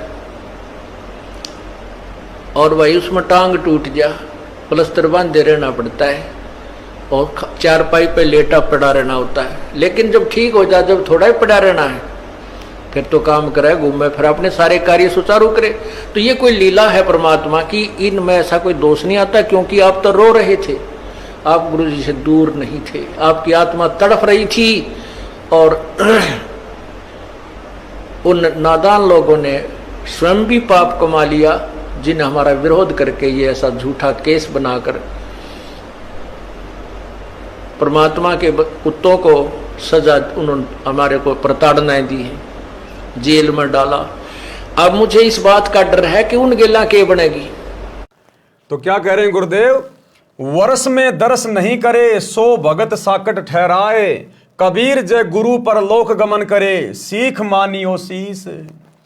यदि आपके गुरुदेव परलोक गमन कर जाते हैं, सतलोक में चले जाते हैं, पहली बात तो भैया वर्तमान कलयुग की बिचली पीढ़ी में उन आत्माओं के सौभाग्य का कुछ कहा ही नहीं जा सकता जो अपने गुरुजी के रहते सहते अपनी भक्ति सफल करके सतलोक चले जाएंगे। और मान लीजिए किसी कारण से हम यहाँ रह गए, अभी हमारा समय नहीं आया, भक्ति पूरी हुई नहीं है, और यदि हमसे पहले गुरुदेव सतलोक चले गए, आज जिस रूप में गुरुदेव आए हुए हैं, यदि अपने लोक में चले जाते हैं, प्रस्थान कर जाते हैं सतलोक को, और हम यदि रह जाते हैं, तो उसके बाद हमने क्या सावधानी बरतनी है।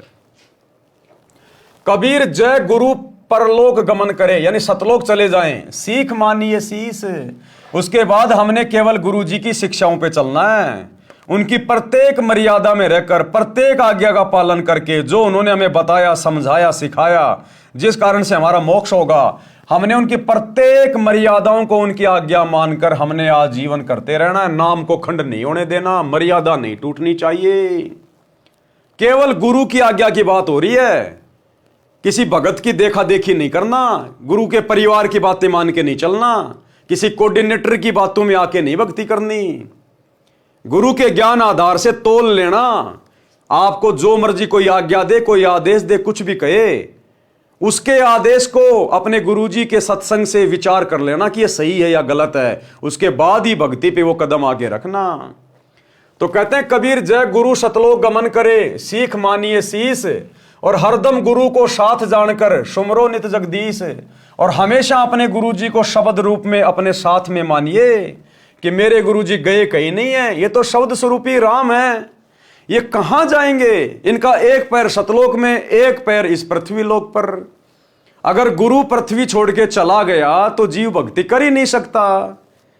कहते हैं आग लगी आकाश में, झड़झड़ पड़े अंगार, और सतगुरु ना हो धरती पर तो जल मरे संसार।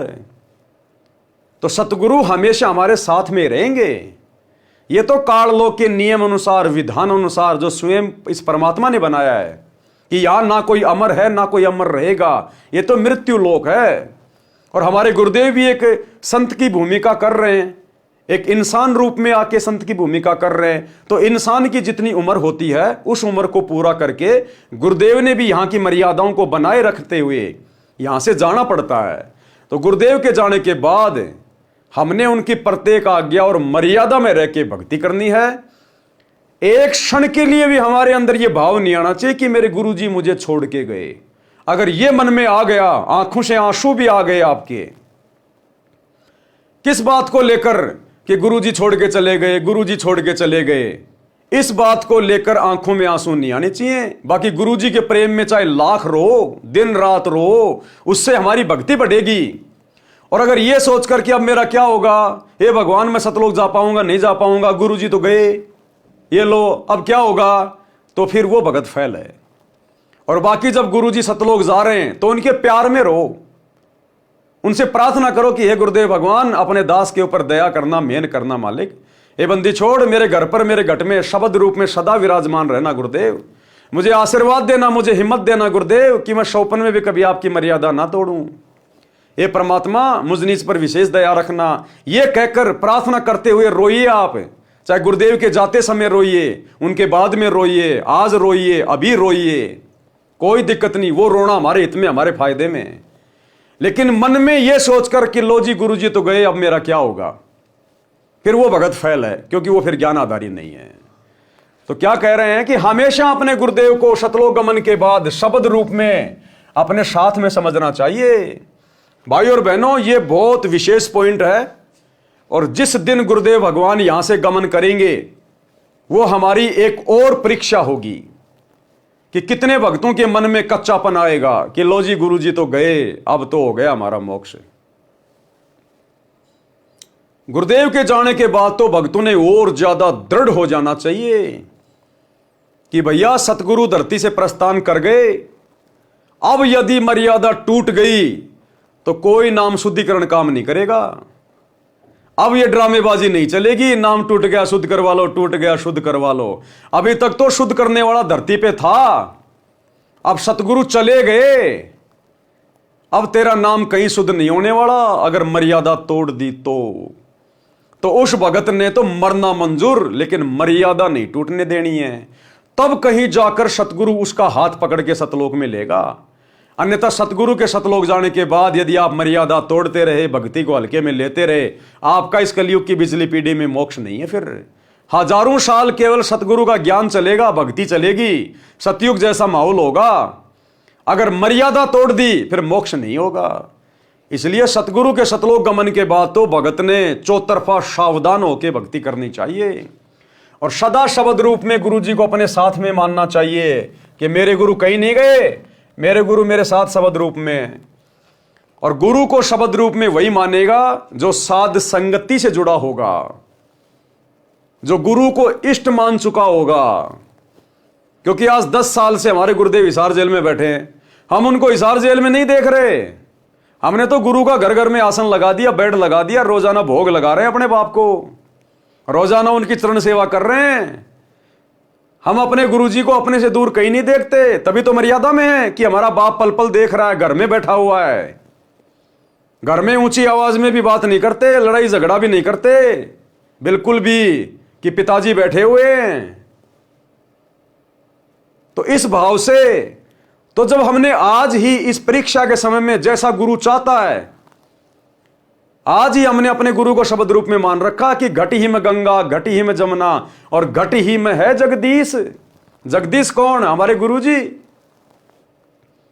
हम तो आज ही उनको शब्द रूप में मान के भक्ति कर रहे हैं, तभी तो हम मर्यादा नहीं तोड़ रहे, तभी तो हम इन फर्जी आश्रमों में नहीं जाते। आज गुरु जी की गैर हाजिरी में किसी कुपात्र को ज्योति पाठ और दान का पैसा नहीं देते, राजनेताओं की रैलियों में धक्के नहीं खा रहे, गुंडों की सीबीआई जांच का समर्थन नहीं कर रहे, हम किसी की धर्मशाला नहीं बनवा रहे, लड्डू जलेबी बर्फी के चक्कर में आश्रमों में अपने पैर तोड़ने नहीं जाते हम गुरु की गैर हाजिरी में। क्यों? क्योंकि हमें विश्वास है कि गुरु तो मेरे घर पे बैठा है, फिर मैं कहां धक्के खाऊं।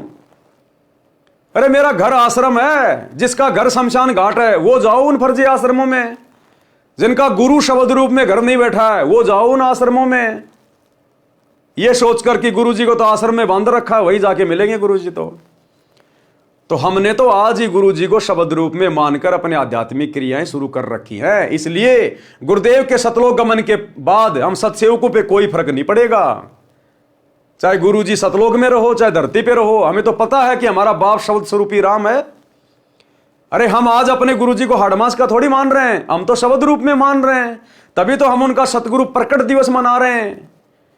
हम गुरु जी का जन्मदिन नहीं मनाते, गुरु के अलावा किसी और को परमात्मा मान के, उस कागज के कबीर को, नकली कबीर को, जून के महीने में कबीर प्रकट दिवस नहीं मनाते। प्रकट केवल एक ही होता है और वो वर्तमान में हो चुका है, सतगुरु रामपाल जी।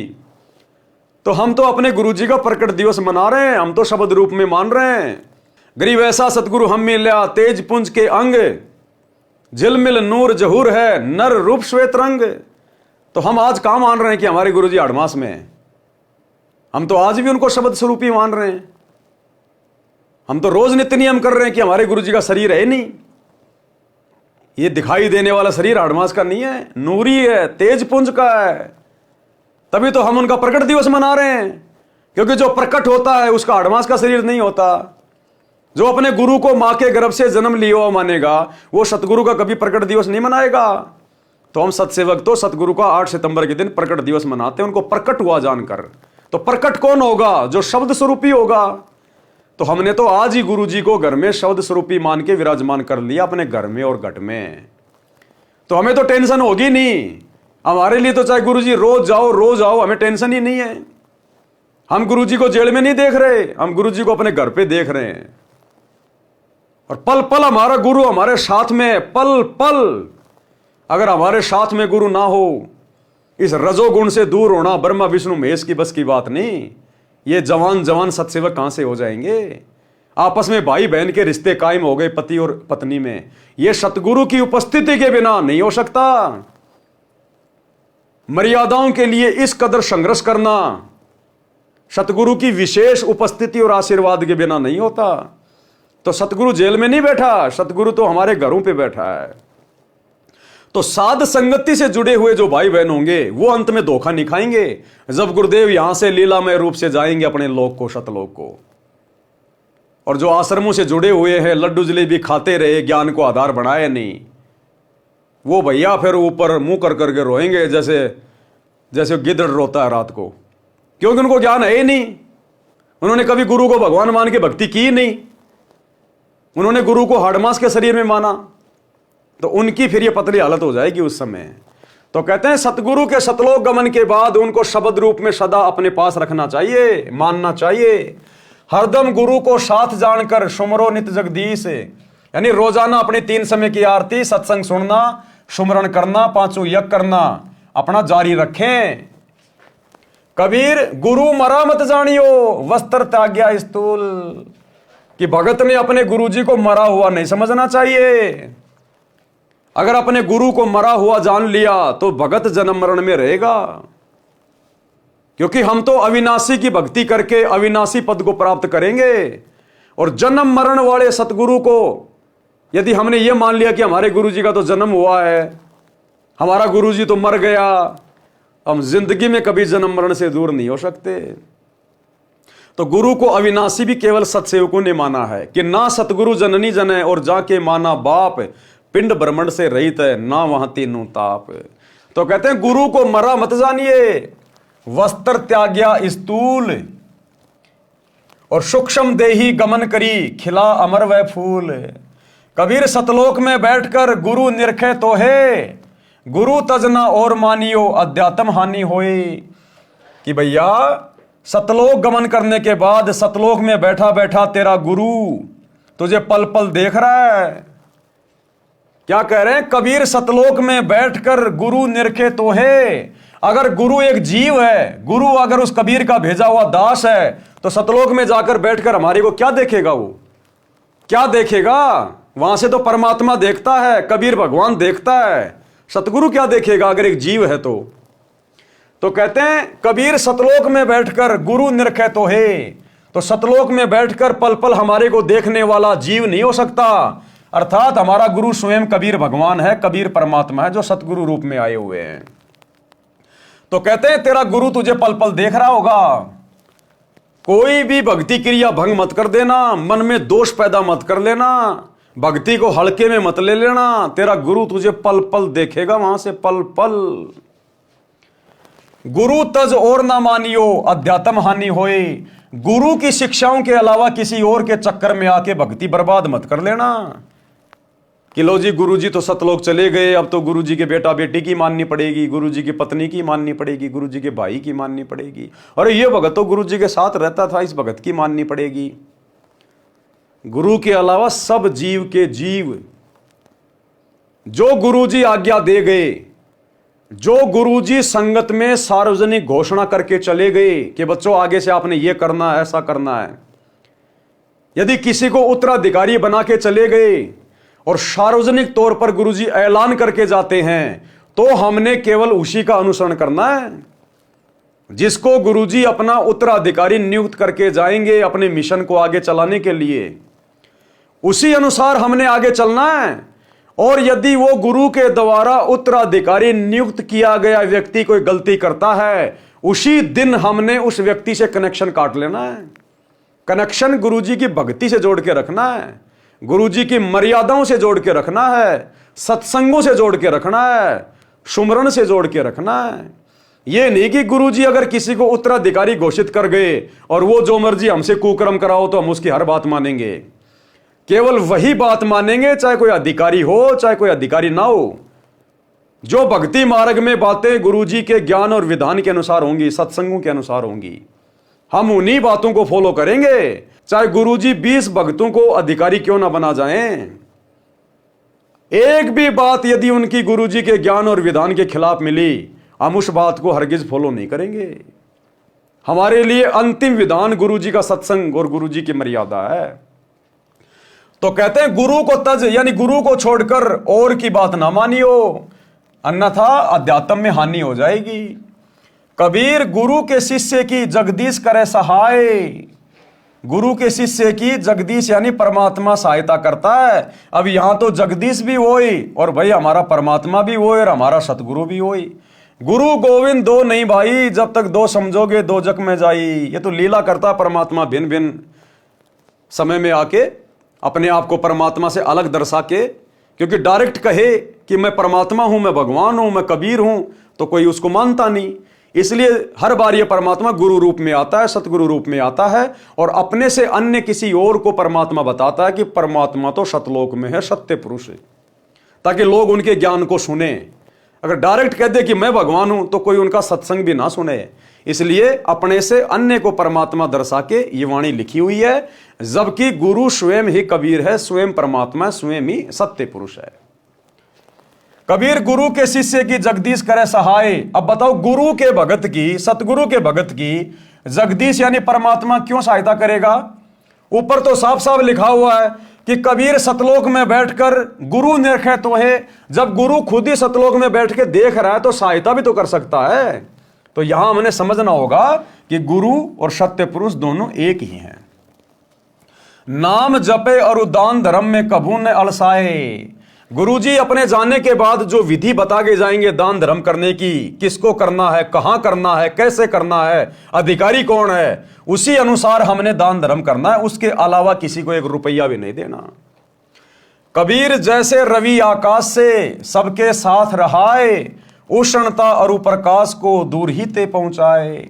जैसे सूरज आकाश में है लेकिन सबके साथ में रहता है, उसका प्रकाश, उसकी वो ऊर्जा सबके पास पहुंच रही होती है। एक छोटा सा ऑडियो गुरुदेव का वर्तमान में हिसार जेल से भेजा हुआ।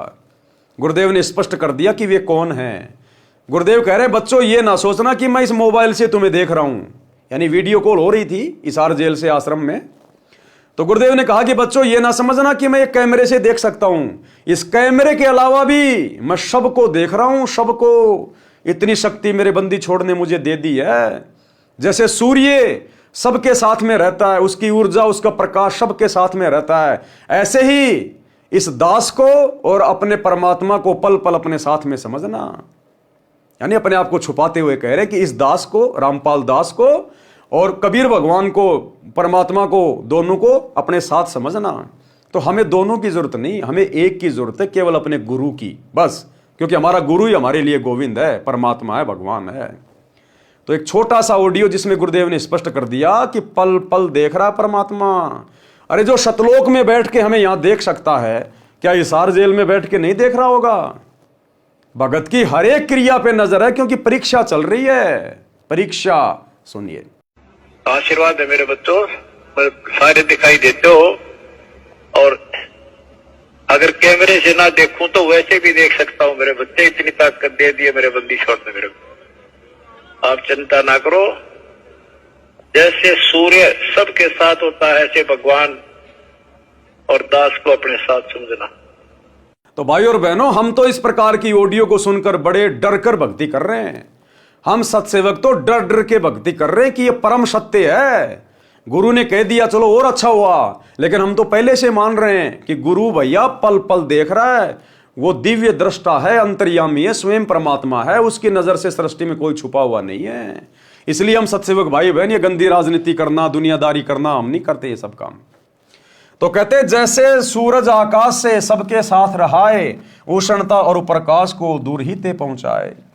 कबीर ऐसे गुरु जहां बसे सब पर करे रजा, और गुरु समीप जानकर सकल विकार करत लजा। गुरु जी को अपने पास में समझकर, अपने साथ में समझकर जब तक हम भक्ति नहीं करेंगे हम विषय विकारों से दूर नहीं हो सकते, हमारे ऊपर उनके आशीर्वाद की रजा नहीं हो सकती।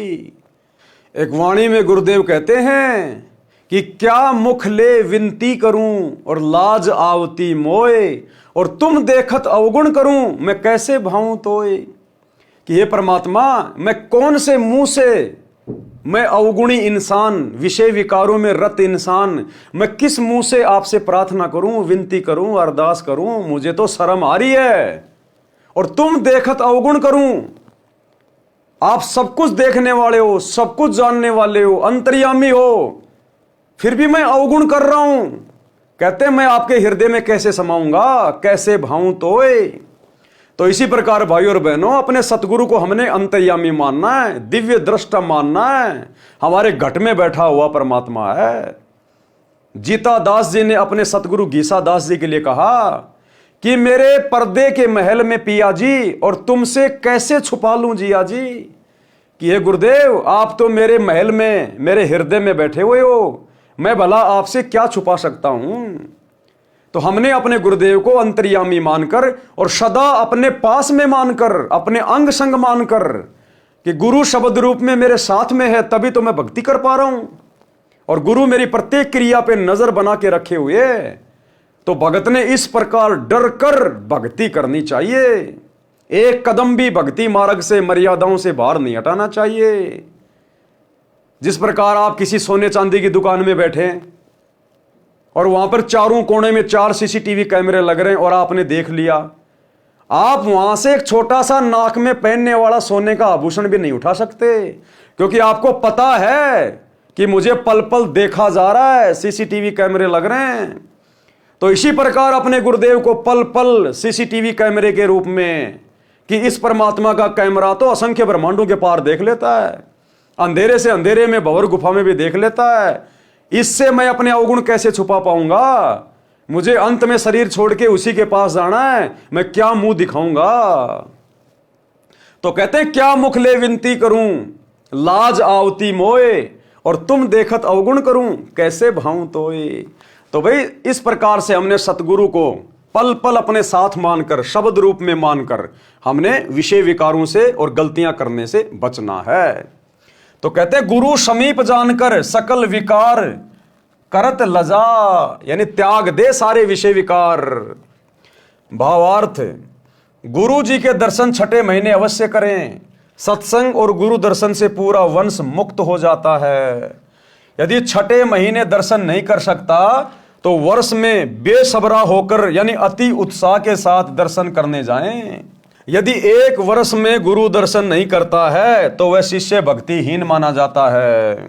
ऊपर आपने वीडियो में सारा सुन लिया गुरुदेव के मुख कमल से। यदि गुरुजी सतलोक चले गए तो उनकी शिक्षा को आधार मानकर, किस बात को आधार मानकर? गुरुजी की शिक्षा को आधार मानकर, ना कि गुरुजी के परिवार को आधार मानकर, ना किसी कोऑर्डिनेटर को आधार मानकर, ना किसी भगत को आधार मानकर, केवल गुरुजी की शिक्षा। और गुरुजी की शिक्षा क्या है? गुरुदेव के सत्संग, गुरुदेव के नियम। और वर्तमान में 2014 बरवाला कांड के बाद वही तो परीक्षा चल रही है कि मेरे सतलोक जाने के बाद ये किस प्रकार से भक्ति करेंगे। उसी की छोटी सी रिहर्सल, ट्रेलर परमात्मा हिसार जेल में बैठ के ले रहा है हम भक्तों की। और इस ट्रेलर में, इस रिहर्सल में केवल सत्सेवक भाई बहन सफल हो रहे हैं, बाकी सब ने अपने विकेट गिवा दिए, सब ने अपने डंडे उखड़वा लिए गुरुदेव के परिवार के चक्कर में आकर। क्यों? क्योंकि संगत गुरुजी की शिक्षाओं को आधार बनाकर नहीं चल रही। ये जीने की राह पुस्तक हाथ में ले लेके देश दुनिया में बांटी जा रही है। अगर इस जीने की राह पुस्तक को सतलोक आश्रम वाले, गुरुजी के परिवार वाले अगर ध्यान से बैठकर पूरा पढ़ लेते तो ये कभी भी मार नहीं खाते। लेकिन भाई कहते हैं औरों पंथ बताओ ही, और आपने जाने राह, खुद को पता भी नहीं इस पुस्तक में क्या लिखा हुआ है, और दुनिया को पुस्तकें बांट रहे हैं। खुद भक्ति की राह से भटके हुए हैं, जीने की राह से भटके हुए हैं, और दुनिया को जीने की राह पुस्तक देके भक्ति मार्ग पे लाना चाह रहे हैं। खुद राजनीति कर रहे हैं, गुंडों का साथ दे रहे हैं, आरक्षणों में जा रहे हैं, दो लोगों के लिए स्टेडियम बना रहे हैं, पल पल पे मर्यादा तोड़ रहे हैं, गुरु को दुखी कर रहे हैं, और दुनिया को ज्ञान गंगा बांट के, जीने की राह बांट के भक्ति राह पे लाना चाह रहे हैं। तो ऐसे लोगों के द्वारा बांटी गई पुस्तकों का, ज्ञान का सामने वाले पर पूरा असर नहीं होता। तो ये पुस्तक भाई और बहनों अब परमात्मा ने दया बख्शी कि ऐसे तो इन पुस्तकों को कोई नहीं पढ़ने वाला, सब लातों के भूत बन रहे हैं, देखा देखी में चल रहे हैं, सब भेड़ पूंछ पकड़ रखी है सबने।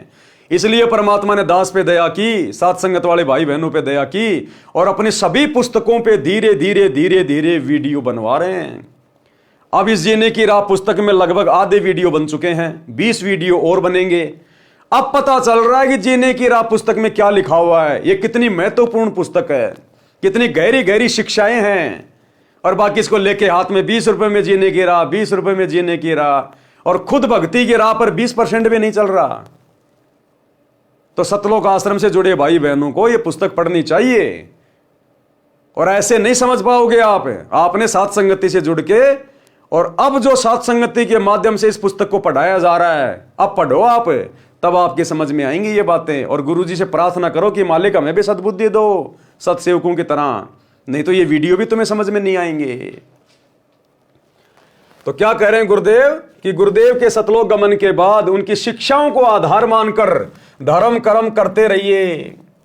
अपने गुरुदेव को पल पल अपने साथ समझकर परमेश्वर का भजन करो। जो गुरुजी ने दीक्षा मंत्र दिए हैं उनका जाप करते रहो। गुरुजी को मरा नहीं समझें, ये तो स्थूल शरीर त्यागा है। जैसे वस्त्र उतार दिए जाते हैं, शरीर तो सुरक्षित रहता है, इसी प्रकार स्थूल शरीर रूपी वस्त्र त्याग्या है। नूरी शरीर से सतलोक चले गए हैं, वहां पर अमृतत्व प्राप्त कर लिया है। गुरु तो स्वयं अमृतत्व दाता है, वे कहां से अमृतत्व प्राप्त करेंगे? ये हमारी परीक्षा है। कभी भी मत सोच लेना कि हमारे गुरुजी सतलोक गए, हमारे गुरुजी का मोक्ष हो गया।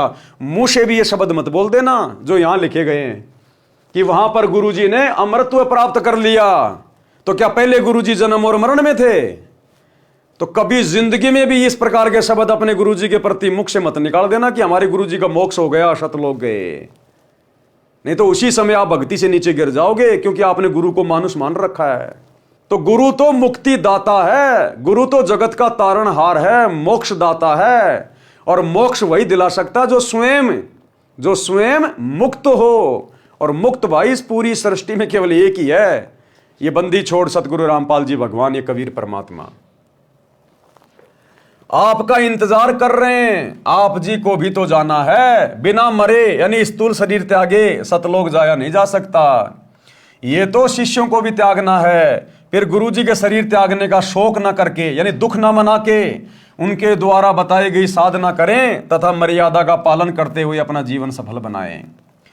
गुरुदेव सतलोक में बैठकर आपको देख रहा होता है। गुरु जी के संसार छोड़कर जाने के पश्चात अन्य को गुरु रूप में नहीं देखना।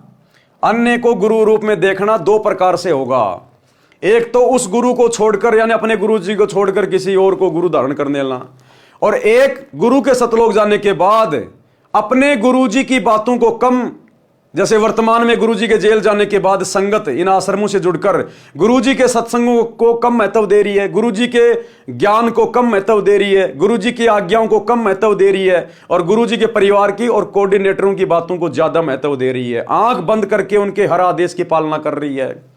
तो यह होता है अपने गुरु जी के अलावा किसी और की आज्ञा मानना, किसी और को महत्व देना। गुरु जी के संसार छोड़कर जाने के पश्चात अन्य को गुरु रूप में नहीं देखना, यानी गुरु को तजे भजे जो आना, ता पसवा को फोकट ज्ञाना। नहीं तो भक्ति की हानि हो जाएगी। गुरु जी के उपदेशी शिष्य की परमेश्वर सहायता करता है, यानी स्वयं गुरु ही है परमेश्वर, सारा सब कुछ अब तो हमें समझ में आ गया है। शिष्य को गुरु जी के बताए नाम जाप तथा दान धर्म करने में कभी आलस नहीं करना चाहिए। जैसे सूर्य दूर आकाश से सबको उष्णता प्रकाश प्रदान करता है, सबको अपने साथ दिखाई देता है, इसी प्रकार गुरु जी कहीं पर भी बैठा है वहीं से अपने भक्तों पर कृपा करता है। गुरु जी को समीप तथा दृष्टा जानकर सब विषय विकारों को करने में शर्म करके परहेज करें। देखो भाई और बहनों, पॉइंट पे पॉइंट है, पॉइंट पे पॉइंट है। क्या कह रहे हैं?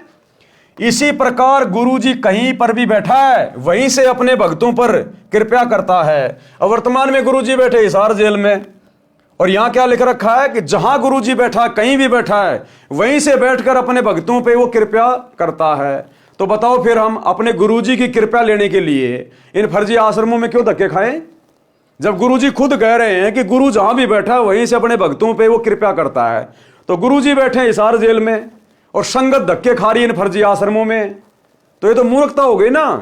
आप सही भक्ति करो, गुरु को परमात्मा मानो, मर्यादा में रहो। गुरु चाहे कहीं भी बैठा है वहीं से आपके ऊपर कृपा करेगा। तो इसलिए हम सत्सेवक गुरु की गैर हाजिरी में इन फर्जी आश्रमों में कहीं धक्के नहीं खाते। इसी प्रकार गुरु कहीं भी बैठा है वहीं से अपने भक्तों पर कृपा करता है। गुरु जी को समीप तथा दृष्टा जानकर सब विषय विकारों को करने में शर्म करके परहेज करें। धर्म बोध पृष्ठ 183 का सारांश। कबीर कहते जनकादिक गृही जो नित धर्म परवीन, पायो शुभ गति आप ही और अनहु मति दीन।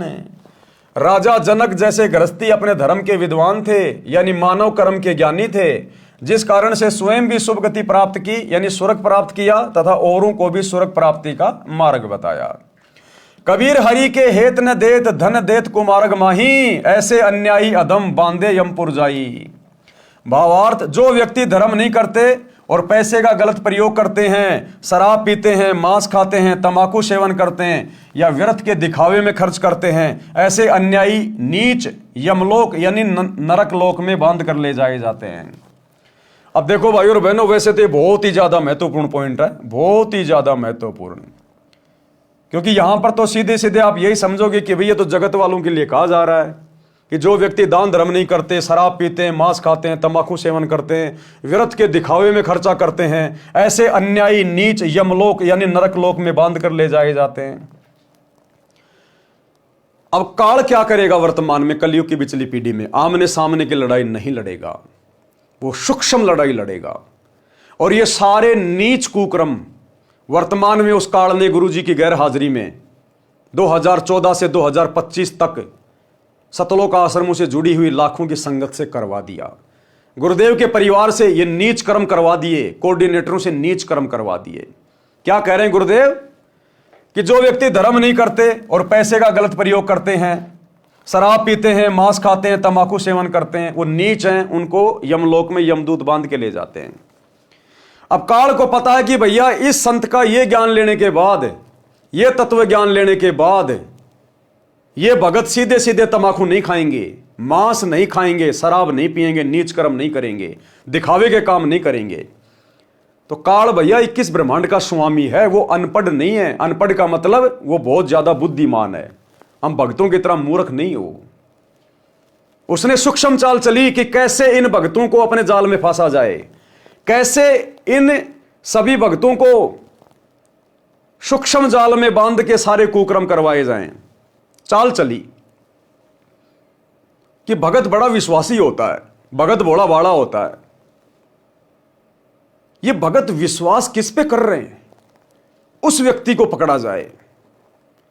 क्योंकि गुरुजी ने तो बताया कि भक्ति मार्ग में ब्लाइंड फेथ, अंधविश्वास करना होता है, और अंधविश्वास करना होता है अपने गुरु के ऊपर, अपने गुरु के ज्ञान के ऊपर। क्योंकि गुरु कभी भी काल की तरह धोखा नहीं देता। तो काल ने देखा ये किसके ऊपर विश्वास कर रहे हैं, आंख बंद करके अपने गुरु पे कर रहे हैं या फिर किसी और पे कर रहे हैं। तो काल ने ध्यान से देखा, रे यार ये तो सारे के सारे मूर्ख हैं, ये तो आंख बंद करके और गुरु के बेटा बेटियों पे विश्वास कर रहे हैं, कोऑर्डिनेटरों पे विश्वास कर रहे हैं। काल ने सोचा, मैंने सोचा ये तो एक आध पे कर रहे होंगे, तो सैकड़ों पे विश्वास कर रहे हैं। इन्होंने तो गांव गांव में कोऑर्डिनेटर बना रखे हैं, नामदान सेंटर खोल रखे हैं। इनको अपने गुरु के ज्ञान से कोई लेना देना ही नहीं है। ये तो गुरु के परिवार पे फिदा हो रहे हैं, उनके आशिक हो रहे हैं। काल को मौका मिल गया। अब गुरु के परिवार की मर्यादा टूटी हुई, कोऑर्डिनेटरों की मर्यादा टूटी हुई, क्योंकि इन्हीं के कुकर्मों के कारण, मनमाने आचरण के कारण, इन्हीं की गलतियों के कारण गुरुजी बरवाला कांड के बाद हिसार जेल में जाके बैठे। तो मर्यादा सबकी टूटी हुई। और काल के साथ परमात्मा का एग्रीमेंट है कि जब तक मेरा भगत मर्यादा में, तू पास भी नहीं आ सकता। और जो मर्यादा तोड़ के भक्ति कर रहा है उसकी तू चोटी पकड़ के लेके जा, मुझे कोई मतलब नहीं है।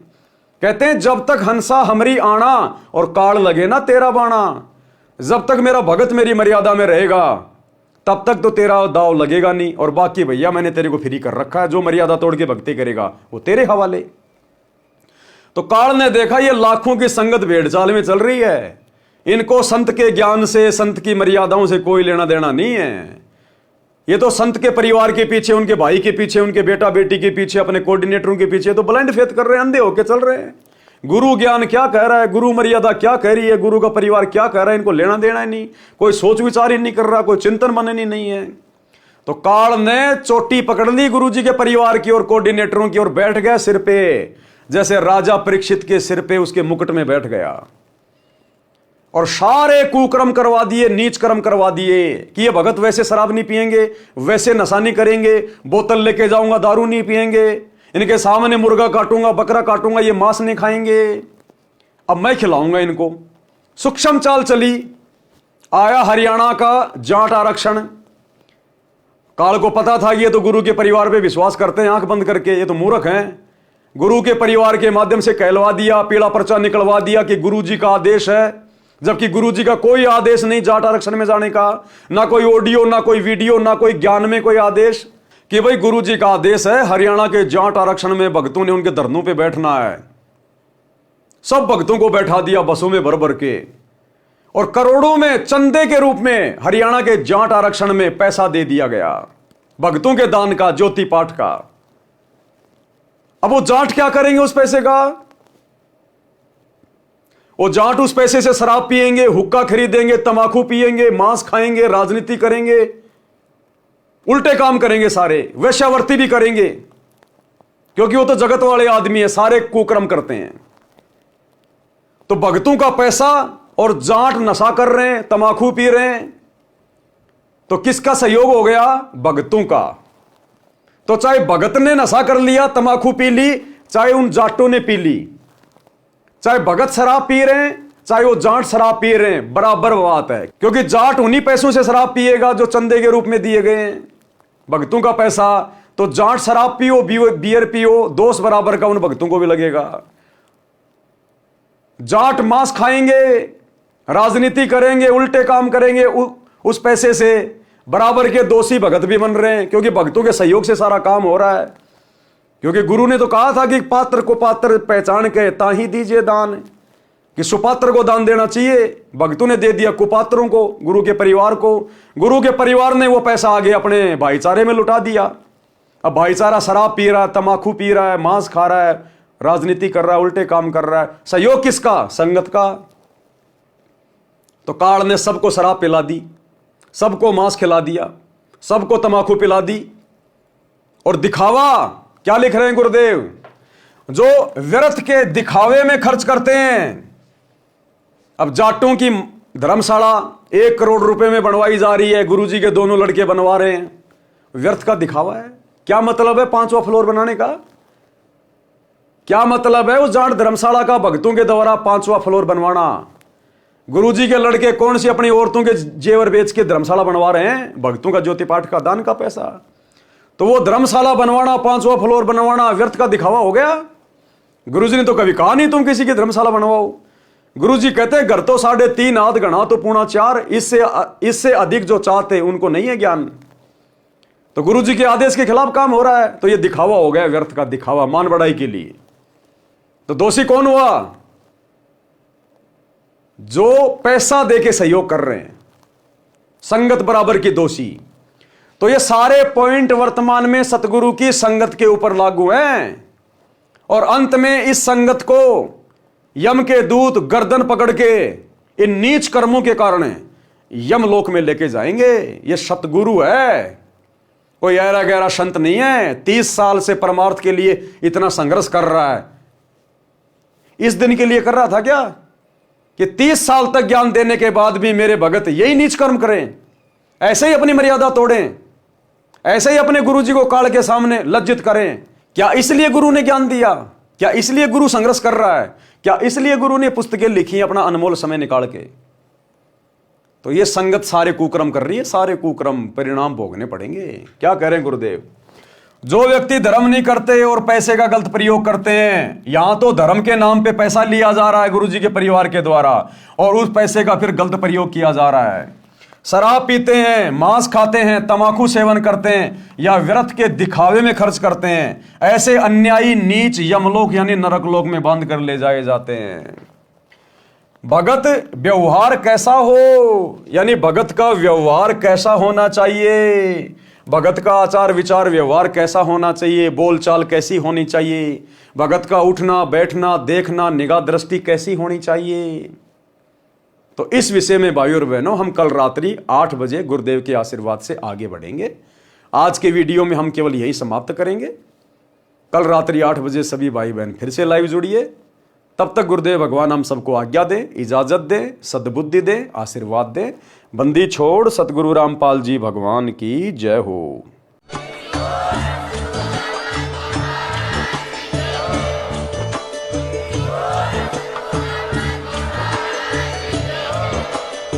भाई जो गुरु बचन पे डट गे,